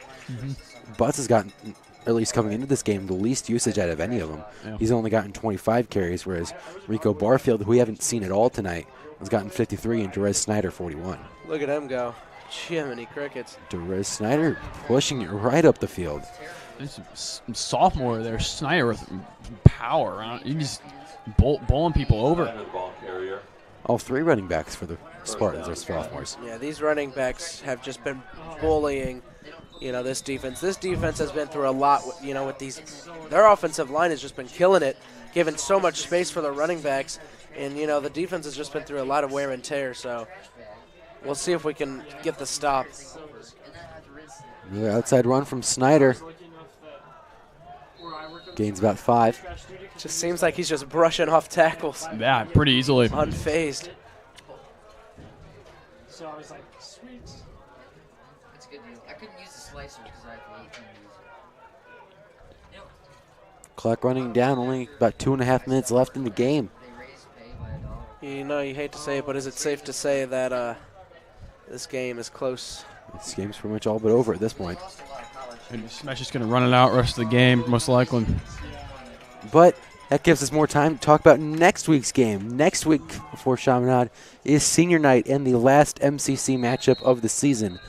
Chaminade will be taking on the Junior Billikens from St. Louis University High School. Big game.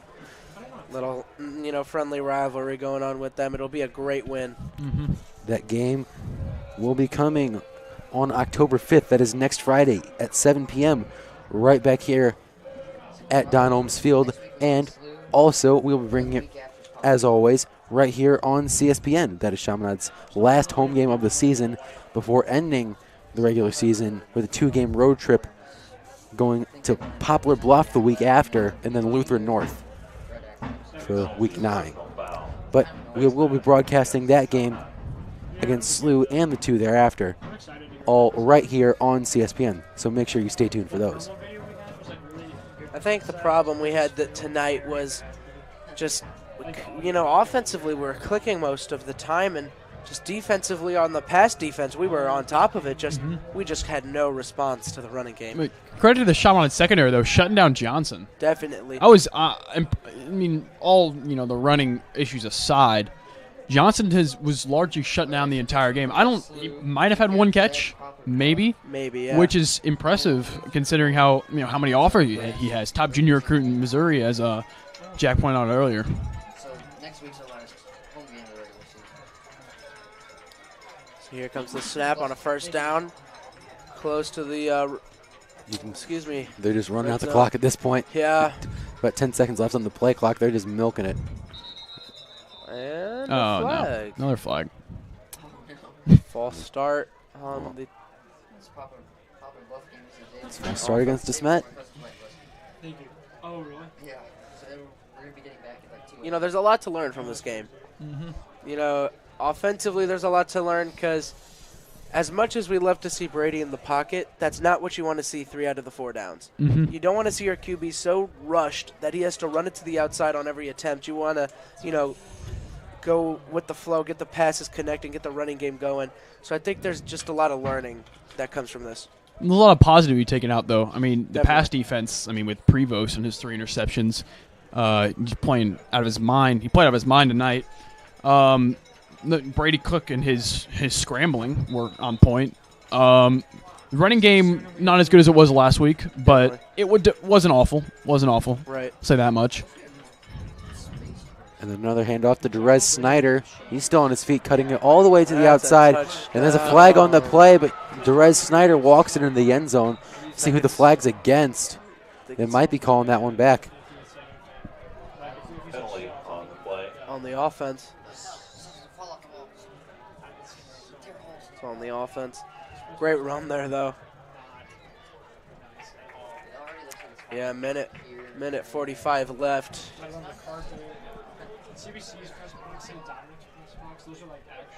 The penalty holding is against DeSmet. That's a hold against DeSmet, so they're calling the touchdown back. You never know. Minute 40, you never know. Hit it with a stop, a touchdown, onside kick, recovery, touchdown. You never know.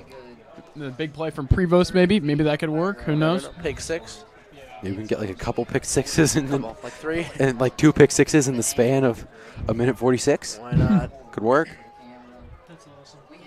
I love the press boxes with the groups. We had probably And then to the end over there.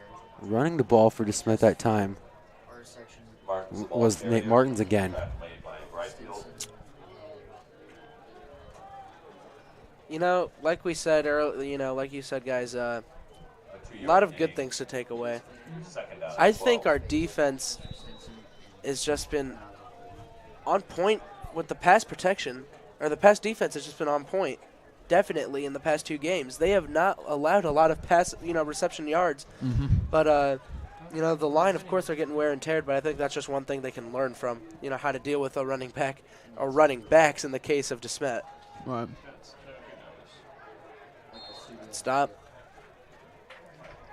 This is a very high quality studio that's very not really used for. Minute and a half left. Chaminade's going to take their timeouts here. I don't know if they're just going to let it go, but Yeah, they have 2 of them. And at this point, DeSmet's just milking the time. Probably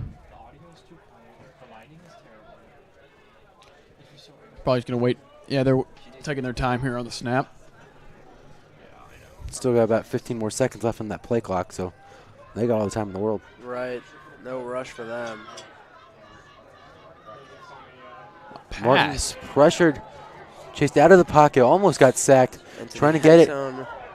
Oh, my goodness. And the pass was almost picked off by Louis Prevost, but goes out of Provost's hands and then lands in the hands of Rashad Smith-Harvey. That's just unfortunate. That would have been crazy. 4 interceptions in the game, but it's one of those unlucky breaks just to put the, icing on the cake for DeSmet. Well, like you said, first quarter, this game's a little bit of luck. That's definitely the case there. Popped right out of the hands of Louis Prevosto and it basically just fell right into his palms. All right. So nothing you could do about that one.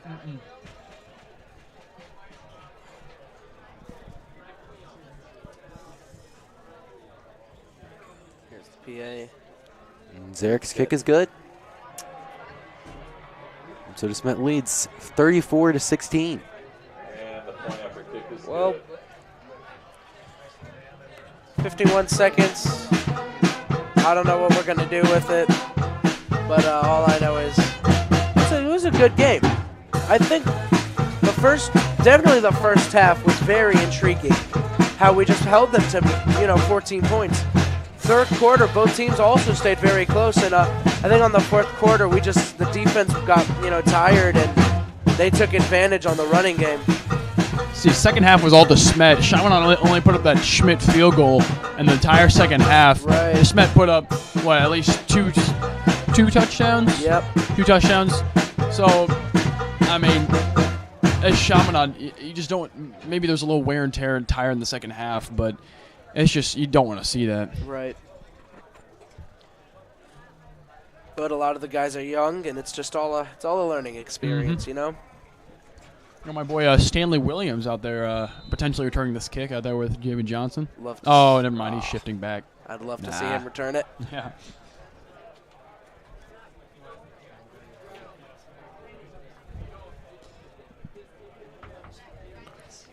Here's the kick. Boots it way back. Oh. Out of bounds. What a kick. Whoa. It lands in the soccer net. Maybe that's a goal? Potentially. Is that how that works? Is that how football works? So number 44 on DeSmet came over and just I think he went over to Luke Nichols and just shoved him in the ground. No call, though. It's kind of that's not very good sportsmanship this late in the game. I mean, You're up by. You're up by 18. There's 51 seconds left. What's the meaning of that? There's Right. no reason to do that.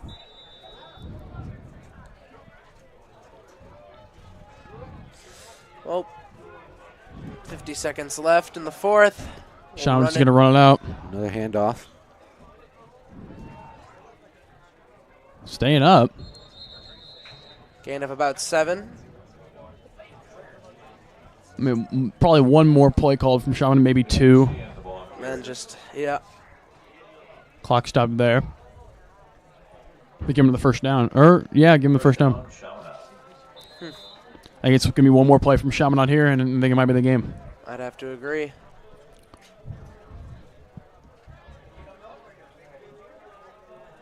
Here comes the first down snap. Go for another run. He'll be tackled for a loss of about 2 yards. This defense has not been given up, nor has their offense. Not at all. And that is the game, folks. DeSmet takes this one by a score of 34-16. Chaminade football now falls to a record of 2-4 on the season, and now 0-3 in MCC play. Chaminade looking to change that next week against SLU next Friday, and you can catch that game right here on CSPN. And signing off for the rest of our CSPN crew, signing off for Tristan Hawama and Joe Burkhamper, my name is Jack Stinson. Thank you guys for watching, and we'll see you next week. Thank you.